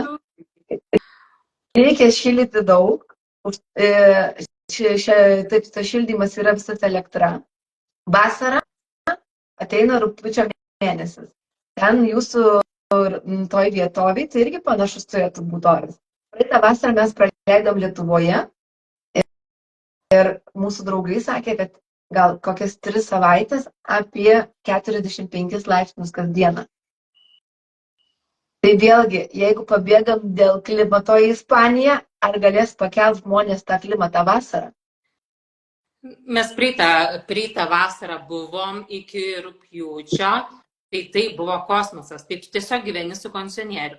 Tai čia vėl prisideda prie išlaidų, kad tikrai žiemą reikės šildymo, o vasarą reikės kondicionierių šaldymo. Čia nuolat tik tos. Nes daugelis bėga nuo šildymo Lietuvoje ir galvoja, kad čia šiltai gyventi. Čia gyventi šalčiau. Čia jie nebent su nuomos, tarkim, įsivaizduok, mes esame apsišildę visas sienas ir mes turim visų radiatorius, oro kondicionierių, viską. Ir jeigu šalta žiema, tai žinok, yra sunku prišildyti. Aš nesuprantu, gal čia tada tokia drėgmė didelė, žinai. Nes aš kaip sakau, čia šalta iki 3 gumytės. Žinok, mes čia vasario mėnesį buvom ir nebuvo nei vienos dienos, kad nebūtų lietaus. Visą mėnesį Taip.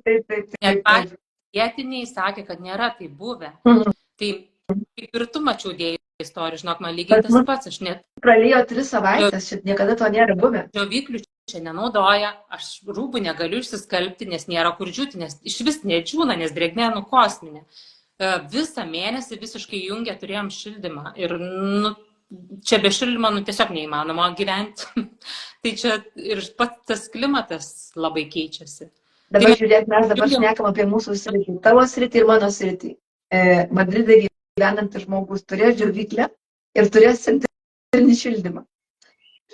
Aš tau sakau, ta Ispanija yra tokia didelė, kad mes labai mažai ką galim apie tą Ispaniją papasakoti, tai tiesiog turėtų apie tavo regioną ir kas man čia atrodo, bet mano labai skurdi ta patirtis tiesiog, žinai, jeigu pradės vaikai eiti į mokyklą, žinai, jeigu pradėsiu ten kažkokio Ispanijos kompanijoje kada nors dirbti, nors dabar vyras dirba ispaniškoje kompanijoje, tai nesiskundžia. Nu, kažkaip viskas gerai.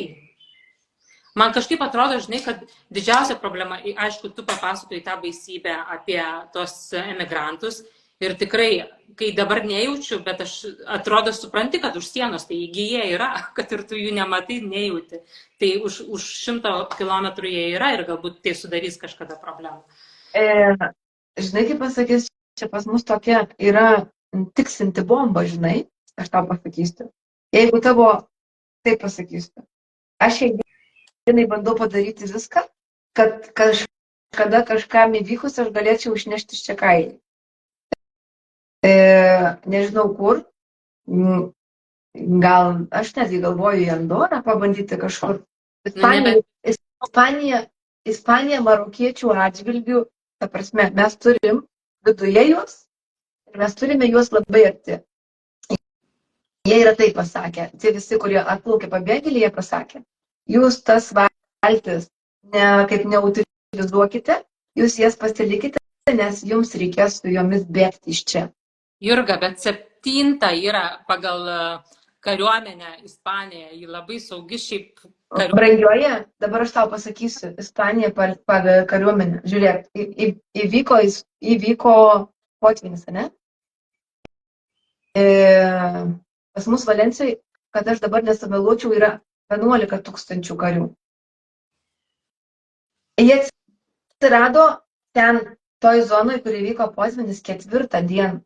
Žmonės atvyko sekančią dieną valyti, gelbėti, ieškoti žmonių, kariuomenė atsirado 4 dieną. Ir aš šiandien kaip tik klausiau tokį video, kad yra viskas daroma. Tarkim, aš netgi pasakojus buvau, kad įveža vaisius pas mus, ne? Praeitais metais įsivaizduok atvežė braškę su hepatitu A. Čia ne tik mano zona, čia ir tavo zona turėjo būti. Jas veža iš Volvos. Toks susitarimas yra, kad jie pasitikrina tik pas save viduje, o pas mus jau nieko netikrina, supranti? Yra viskas daroma, visos lengvatos suteikiamos jiems, viskas yra jiems.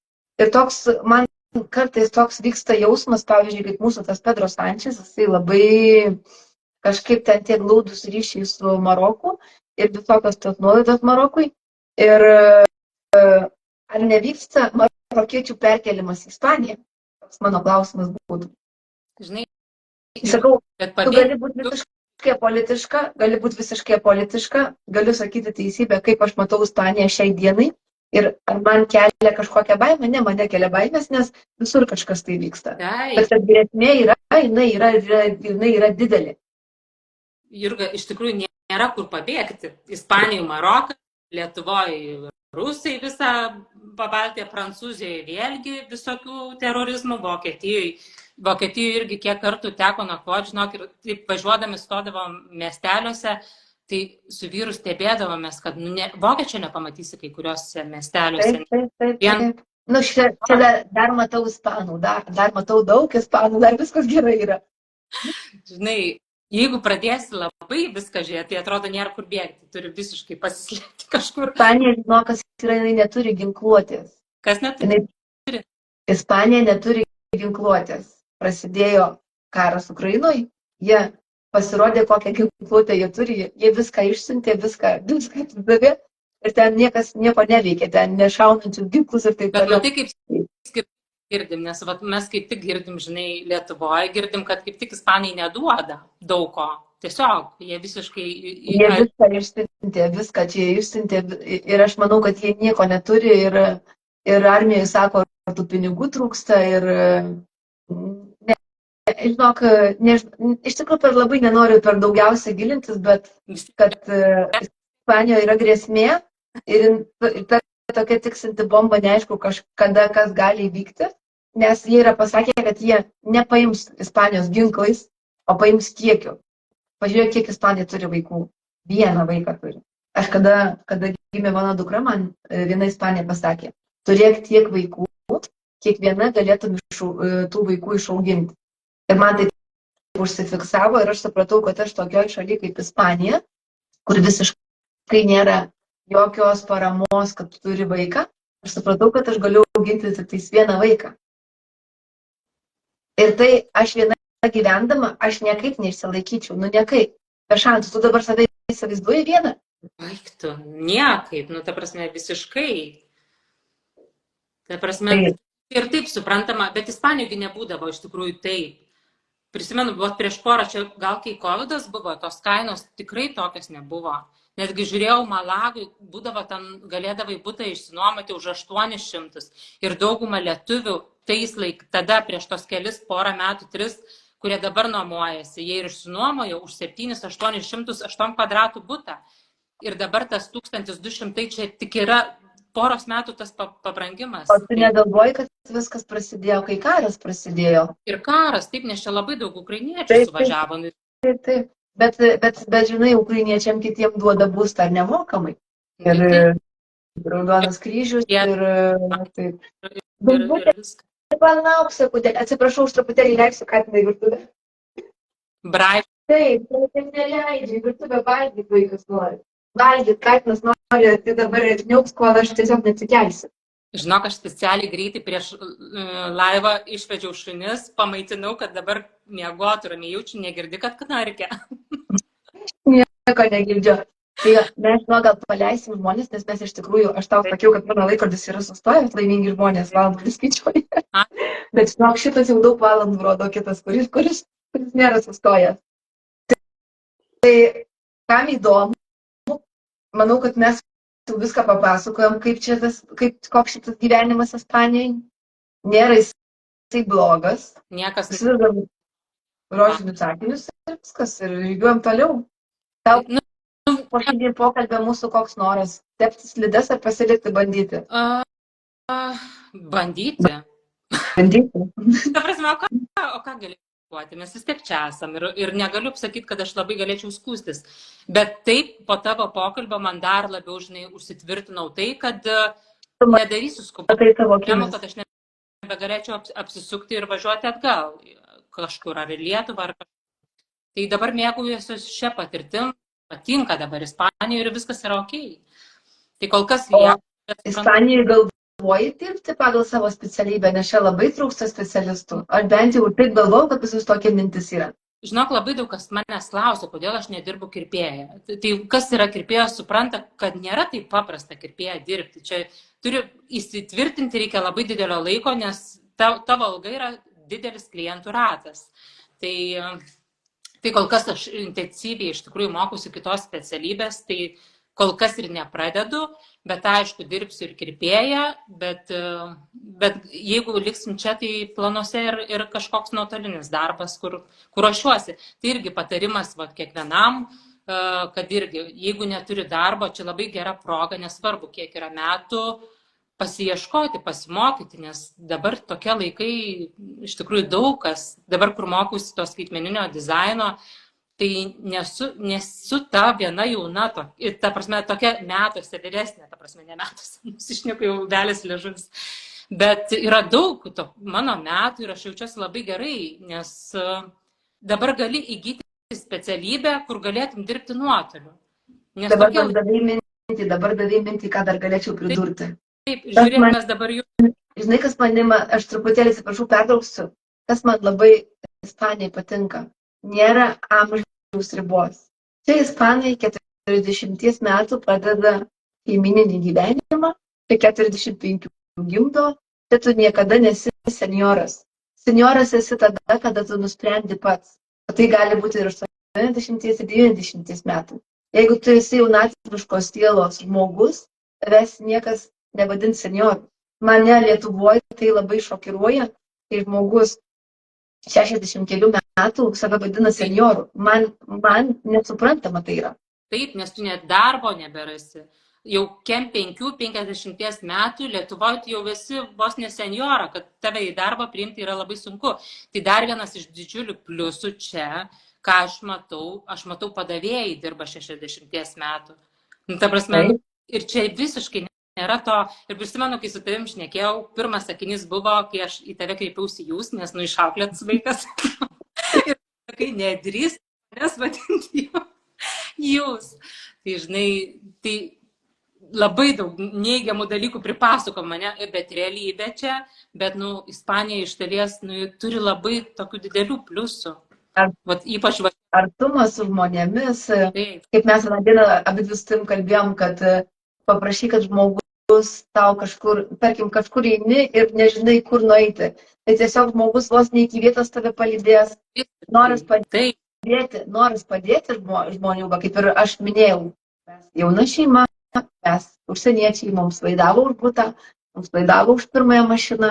Tai aš apie ispanus, kaip apie žmonės, aš iš vis nieko blogo negaliu pasakyti. Visai nieko. Aš visą laiką sakau, man pasisekė, kad mane supo tokie žmonės ispanai. Man viena ispanė pasakė, bet kaip tu su mumis elgiesi, sako, taigi sako, supras, kad mes su tavimi taip nesueltume, jeigu tu su mumis nesueltum taip. Tai mes kitą kartą būnam kažkam labai dėkingi, kad kažką su mumis taip elgėsi, bet galbūt ir dėl to ir yra taip, kad mes su tai žmonėmis taip elgėmės ir to, irgi, kaip pasakyti, nusipelnėm. Aš visą laiką labai jaučiausi tokia, kaip pasakyti, skolingą gyvenimą. Ir man atėjo toks momentas, kad aš nežinau, kur noriu gyventi, man kadangi laidavo mumis ispanai, aš Ispanijai savo pasakiau, kad aš gal ir nenorėčiau gyventi Ispanijai, bet jūs mums laidavot, aš jaučiu didelę atsakomybę. Ir jinai man sako, tu nesijaus mums nieko skolinga, nes mes tai padarėm iš noro ir ta prasme, būtent todėl, kad tu elgėsi su mumis taip, ir dėl to ir padarėm taip. Taip. Ir dar viena, žinai, Jurga, aš niekada nepajaučiu, žinai, prieš, kaip vaikai buvo maži, mes tiek nekeliaudavom, kiek dabar. Tai, žinai, Lietuvoje nepamatysi, eini gatve ir su tavim pasisveikins, tai kas tau negerai. Žinai, o čia einu ir svetimi žmonės sveikinasi. Ta prasme, ir kaip tai tokia smulkmena, bet tai labai pakilėja, kai visi šypsosi, kai visi sveikinasi, kai ne vienas atvejis, ką ir tu sakai, kad tiesiog mato, kad tu esi pasimetęs ir nežinai kažko, tai prieis prie tavęs ir paklaus, kas yra, ko ieškai kažko, kaip tau padėti, žinai, ir tave palydės, net vos ne už rankos paims ir, žinai, tai čia, žinai, mums tokiem, kur nematėm to, mums tai uždeda labai didelį pliusą, žinai, kad... Parduotuvėje stovi kasoj, jeigu ten dažnai laikaisi, tu pažįsti pardavėjus, labas, kaip laikaisi, ateina kažkoks klientas iš nugaros, ten kažką pradeda pasako, ten vos ne iki receptų ir nežinau, iki ko daina. Tai žmogus iš vis tu į pirmą kartą gyvenime matai. Tai, ir svarbiausia, kad pardavėjas tave kol aptarnauja, žiūri į tave, kitas kantriai laukia ir jokio pasipiktinimo nėra. Žinok, netgi buvo bairis, papasakosiu greitai, nors iš tikrųjų, Jėzau, jau turėtumėm nebešnekėti, jau belekiek šnekam. Aš taip ir sakiau. Kas nori, tas žiūri, kas nenori, nežiūri, čia mes už tai pinigų neimsim. Aš tau ir sakiau, kad taip ir bus. Kad buvo eilė parduotuviai, supranti, ir atsidarė nauja kasa. Ir aš, žinai, kaip Lietuvoje, tuk, greitai pirma prie tos atsidariusios kasos vos ne iš galo. Tai, žinok, užturėjau tokią gėdą, nes mane gražiai, žinai, ne, tu eini atgal į savo tą eilę ir paėmės kas arčiau kasos. O pas mus, žinai, kaip mes įpratę, žinai, varom, atidarė kasą, davai visi, kas pirmas prie tos kasos. Tai, žinai, vėlgi, bet gauni tokias smulkmenas ir tokias pamokas, žinai, iš Ispanijos. Netgi dabar, pavyzdžiui, kaip pas mus po potvinio aš turiu važiuoti, nes iš mano miesto važiuoju metro į patį centrą. Tai aš turiu važiuoti su autobusu iki Valencijos, o paskui jau pačioj Valencijai aš turiu judėti su metro. Tai žinok, mes visi tvarkingai stovime eilute, laukiam to autobuso, niekas neužlenda, nėra skirtumo kokio amžiaus žmogus. Kartais jaunimas atsisuka ir sako, eikit jūs, ta prasme, praleidžiu tuos senesnius žmonės. Bet kažkaip, yra ta tokia tvarka, bet vėlgi vienas dalykas. Aš nežinau, gal ir Lietuvoje tas pats. Tam pačiam metro visi sukritę į telefonus ir visi sukritę specialiai, dumbo, nukrisitui. Tai niekada, jau kaip pasakyti, nėra to, kad įlips senyvo amžiaus žmogus ir kad kitas atsistotų, žinai, jaunimas. Nors dukra, aš tau pasakysiu vėlgi, jaunimas, kaip dukra mato. Aš kaip tik su ja šnekėjau šitą temą ir sako, mama, žinok, tikrai dabartinis jaunimas, sako, jų supratimas apie gyvenimą, sako, mane džiugina, kaip jie viską mato ir kaip tą ateitį mato, žinai. Žinok, mane Nu, bet labai džiugina. Aš taip pavydžiu šio laikiniam jaunimui, žinai, to, ko mes niekada nedrįstam, to laisvo tikrai gyvenimo. Jie atsipalaidavę, jie nesikrauna, nu, kažkaip. dukra jau daugiau už mane matė, čia praeitą dieną aš sėdžiu prie kompiuterio, čia sėdė ant sofos krašto, jie daug keliauja su draugu ir kažkaip pradėjom šnekėti, kaip, nu, koks dabar visas pasaulis, kas vyksta pasaulyje. Ir jinai sako, jinai dabar laikosi motociklo teise, sako, ai, reikia gyventi gyvenimą, kaip tu visą laiką sakai, kad negyvenk kaip kiaušinis, džiaugis gyvenimu. Sako, nes šiandien niekada nežinai, kad gali, nu, kaip sako, petara mundo, tai kad sprogti viskas. Aš jai sakau, o su kuo, kad tu man šypsena viską sakai, tai sako, mama, bet aš vakar buvau sušiniai. Sako, aš vakar padariau tai, ką aš norėjau padaryti, aš šiandien darau tai, ką aš noriu daryti. Ir sako, netgi jeigu kažkas nutiktų, sako, ką aš galiu pakeisti. Tai man tas patiko, kad jie džiaugiasi gyvenimu dabar, jie moka atsipalaiduoti, jie moka keliauti, gal trūksta to finansinio raštingumo, bet irgi pagalvoju, šiandien čia esi, rytoj tu nesi, kaip patys jauni buvom, irgi jo neturėjom, bet čia Ispanija jaunimas labai moka džiaugtis gyvenimu. Atsipalaidavę. Žinok, aš irgi dabar mokausi, žinai, ir būna ten kažkokios paskaitos, penktadienio pranešimai, kur mums dėsto jaunimas, ten 30 metų, kaip dabar vadinami, freelanceriai, žinai. Ir aš klausau, žinai, nu to požiūrio ir iš tikrųjų didžioji dauguma, kad ir Instagraminiai, žinai, kažkas pyksta dabar, kad Instagramus vedo, oi, čia nieko ne. Reikia turėti talentą sugebėti uždirbti iš Instagramo. Nu, ta prasme, čia yra talentas sugebėti, mėgautis gyvenimu ir uždirbti pinigus, kai tu gali sau leisti daug laisvalaikio. Mes, žinai, patys esame užauginti tose rėmose, atrodo, turim dirbti ir tik tai pinigai ateina. Tiesiog.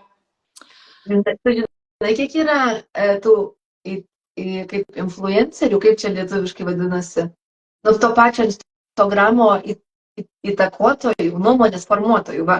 Ispanijoje yra virš 10 000, kurie uždirba pinigus iš to, gerus pinigus. Tai Lietuvoje irgi jų yra labai daug, bet čia aš tai žiūriu pozityviai, apskritai į kiekvieną žmogų, kuris sugeba uždirbti, nesvarbu, ką jis darytų, jeigu kaifuoja ir uždirba pinigus, tai čia yra sveikintina. Kodėl reikia pykti? Iš tikrųjų, kiekvienas pyksta iš pavydo, nu čia garantuotai.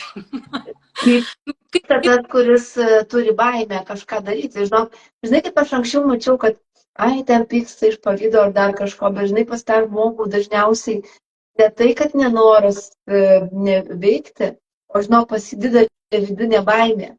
Ir iš tos didelės vidinės baimės jisai žino, kad jis taip gal nesugebėtų, pas jį gimsta pykti, supranti? Taip, mat būtent. Bet žinai, kas už tai turi prisimti atsakomybę? Aš, kaip žmogus, ne? Jeigu aš jaučiu baimę, tai... Taip. Man pačiai iš tikrųjų, va, ir dabar žiūrėk, aš dabar kalbu su tavim, man yra iššūkis, aš sėdžiu kaip prieš kokį veidrodį, tampausi kaip bežionė, su kalbos laitoje.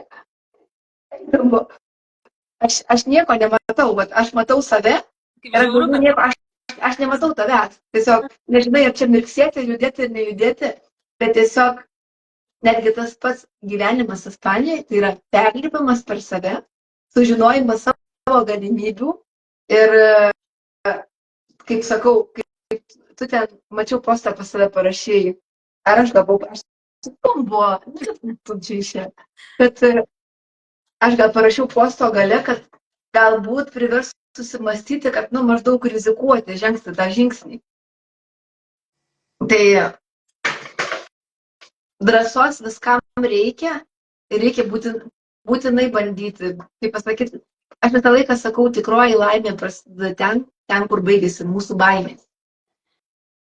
Žinok, kartais galvoju, žinai, kad pas mumis ne tik tai baimės, bet toks ir nepasotinamumo jausmas, toks biškutį ir egoizmas. Vat, kažko, kaupti, kažką statyti, kažko nori daugiau, kad ir darbė, neuždirbti pinigų, daugiau, dar negana. Tai, O tu žinai, kodėl brangioji? Už tai, kad Lietuvoje yra taip. Pavyzdžiui, Ispanijoje nėra taip, kad būtų, aš grįžtu pas save į namus ir aš jaučiuosi kartais, kad aš gyvenu geriau negu tie ispanai viduje. Todėl, kad jie dar tą, kaip tos sienos tokios gotelė graublėto, žinai, jie dar daugelis turi tas sienas. Jie nepasidarė remontų namuose, bet jie yra laimingi. Jie su mažai yra laimingi. Kas yra Lietuvoje? Lietuvoje kas daugiau, kas geriau, kas mandriau, kas didesnis, kas mandresnį marmurą įsidės. Aš tikrai nenoriu apšnekėti, bet aš matau, kad tai vyksta. Tai vyksta, žinai, ir paskui. Tai nėra rungtyniavimo, jokio rungtyniavimo. Pas mane, va dar papasakosiu, įsivaizduok. Prieš praeitą trečiadienį grįžta žentas iš Prancūzijos po darbo, Viktorija išvažiuoja su jo mama ir su patėviu, patėvis ispanas, mama Brazilija, Italija, žentas iš vis Brazilas Japonas. Važiuoja pasiimti jo į oro uostą su mano, kaip čia tas vočia, ir su tuo patėviu. Ir jie grįžta 12 valandą nakties. Pas mus namuose čia remontas, pilna maišų tų statybinių. Ir Viktorija pareina, sako, aš pati jau buvau su pižaminėm kelnėm, ta prasme visiškai nepasiruošus prisimti svečių. Ir Viktorija sako, mama, ar turi peilį? Sakau, kam tau reikia to peilio, kur tu jį nešiesi? O jis sako, tai mes, sako, žvakutės uždegsim. Sakau, kur? Ant suoliuko? Sakau, mašinoj, laiptiniai. Tai aš nesavyduoju jo mama ir patėvis, aš įsivaizduoju sėdė ant suoliuko. O tas patėvis toks tipiškas pasitempęs ispanas, žinai. Aš sakau, tik skambik maniai, tai mamai, kad jie liptų į viršų. Ir aš tą dieną pajaučiau tokią vidinę laimę, bet mano draugai, kas mane seka, vidinį pilnatvės jausmą, tai tau nereikia nieko vaidinti gyvenant Ispanijoje. Ateikit čia, sėskit prie stalo, mes 12 valandą sėdam tortą. Aš visiškai čia man buvo tas pats, nes čia pilna buvo nuo statybų dulkių. Aš dulkių specialiai nevaliau, žinau, kad prinešit. Man irgi tai patinka, žinok. Ir atsipalaidavimas, kad, žinai, kaip aš anksčiau būčiau galvojus, dabar tai jo mama su tuo patėviu, tai jie ten gyvena labai geram rajone ir jie gyvena nuosavam name, žinai, geram. O ką jie pagalvos, jeigu jie atvažiuos? O čia pas mane tik butukas 7-5 kvadratinių metrų. Nu, ir tu supranti, kaip visą laiką tas toks kažkokias tai nepakankamas jautiesi, supranti, to Lietuvoje gyvendamas. Aš bent jau, ką aš pajaučiu, tu jautiesi nepakankamas. Ispanijoje to nėra. Iš tikrųjų, aš nei Lietuvoje nesijaučiu nepakankamas. Todėl, kad tu man pati pasakei, kad tu nesivaikai pinigų. Visiškai. Aš sakau, esu labai laimingas žmogus, kad man apskritai neturiu pavydo jausmo. Aš tiesiog gyvenu taip, kaip man atrodo ir kad ir dabar sako, man nereikia čia daug pinigų. Tai, man nereikia, tiek, mes susitarėm su vyru, kad reikia dabar tiek uždirbti, tai reikia, nes reikia susitarti. Nes kažko reikia gyventi. Logiškai už maistą, tai čia normalu. Toliau, kaip visi kiti pinigai, čia viskas priklauso nuo pramogų, mums nereikia pramogų. Mūsų geriausia pramoga yra kalnai. Taip. Nes blogas oras, važiuoji į baseinus, nes vis tiek norisi tų pramogų. Važiuoji į kino teatrą, tu leidi pinigus. Mes čia iš vis neleidžiam pinigų tokiem dalykam, nes viskas nemokamai. Mes važiuojam į kalnus, mums yra didžiausias rojus, gamtos pasirinkimo, ko tu nori, jūra, kalnai. Lietuvoje dabar važiuoti prie kiekvieno to kranto, kaip ir ežero, viskas yra privatu. Tu važiuoji kur nori. Vasara, čia 3 mėnesiai Lietuvoje, maks, o čia visus metus. Tai žinai, vėlgi su pinigais, paskaičiuotumėm čia, labai brangu, tiek reikia 2000 su viršum, bet Lietuvoje mums tiek pat reikėjo, žinok, Jurga.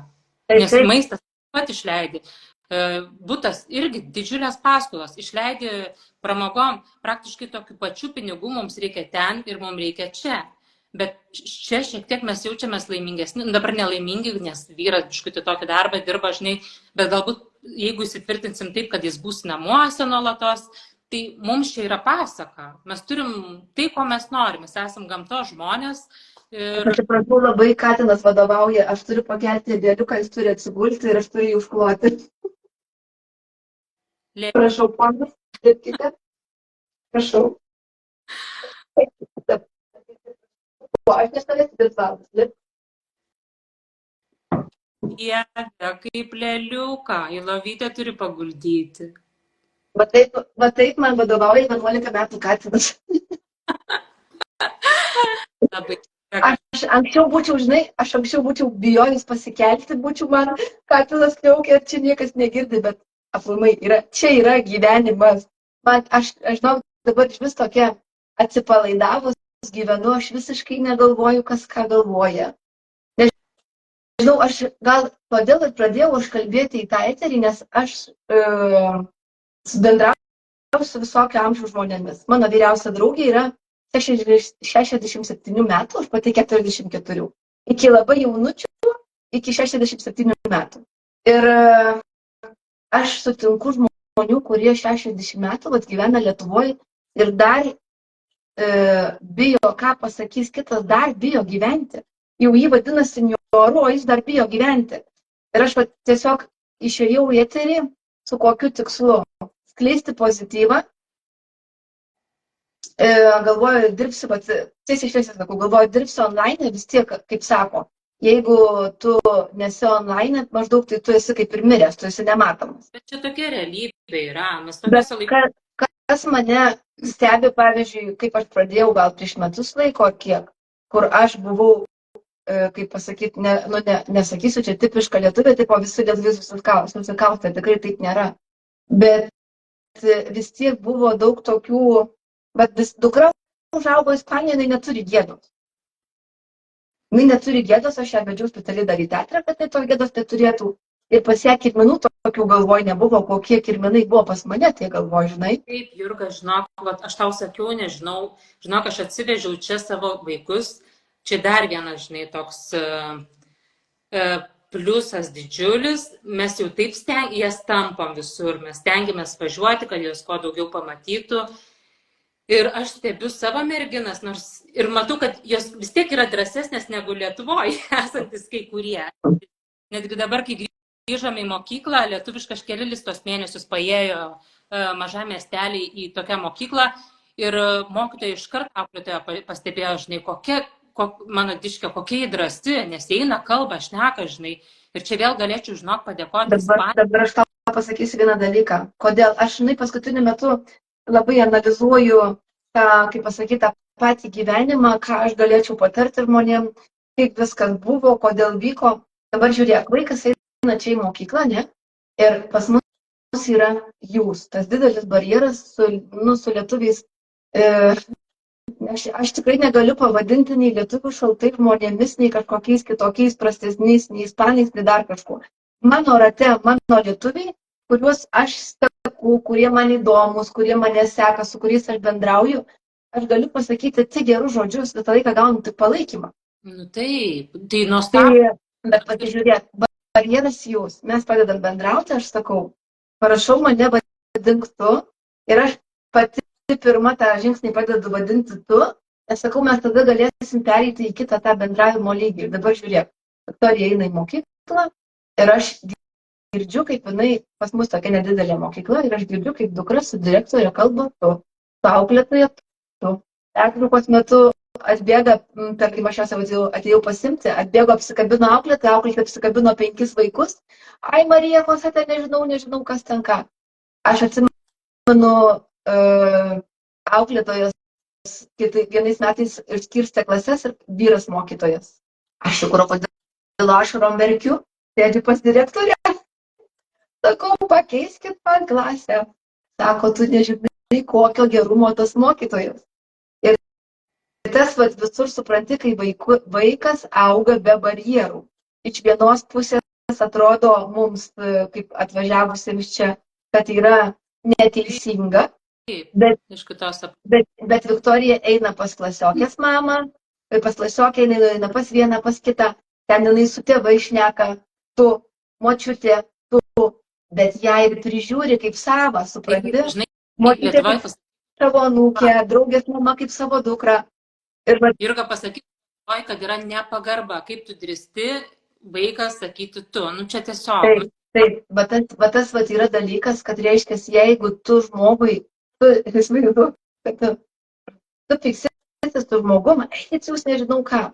Tai kaip pagarbiai pasiūsi, žinai, tai koks skirtumas, ar tu sakysi, ar jūs sakysit. Man žodis jūs visiškai nėra joks pagarbos žodis. Man tas žodis yra atstumas tarp žmogaus. Taip. Ir vaikai čia užauga nuo direktoriaus iki mokytojo, iki visko yra tu. Ir už tai jie išeina į gyvenimą kitokį.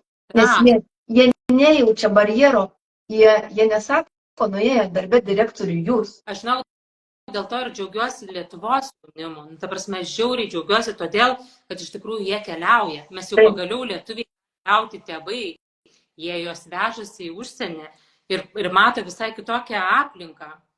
Nes, tiesiog, pripažinkim, žinai, aš taip, pavyzdžiui, nepykstu ant lietuvių, kad tai vyksta. Iš tikrųjų, iš dalies pykstu, kad čia tokios patyčios dabar vyksta žiaurios.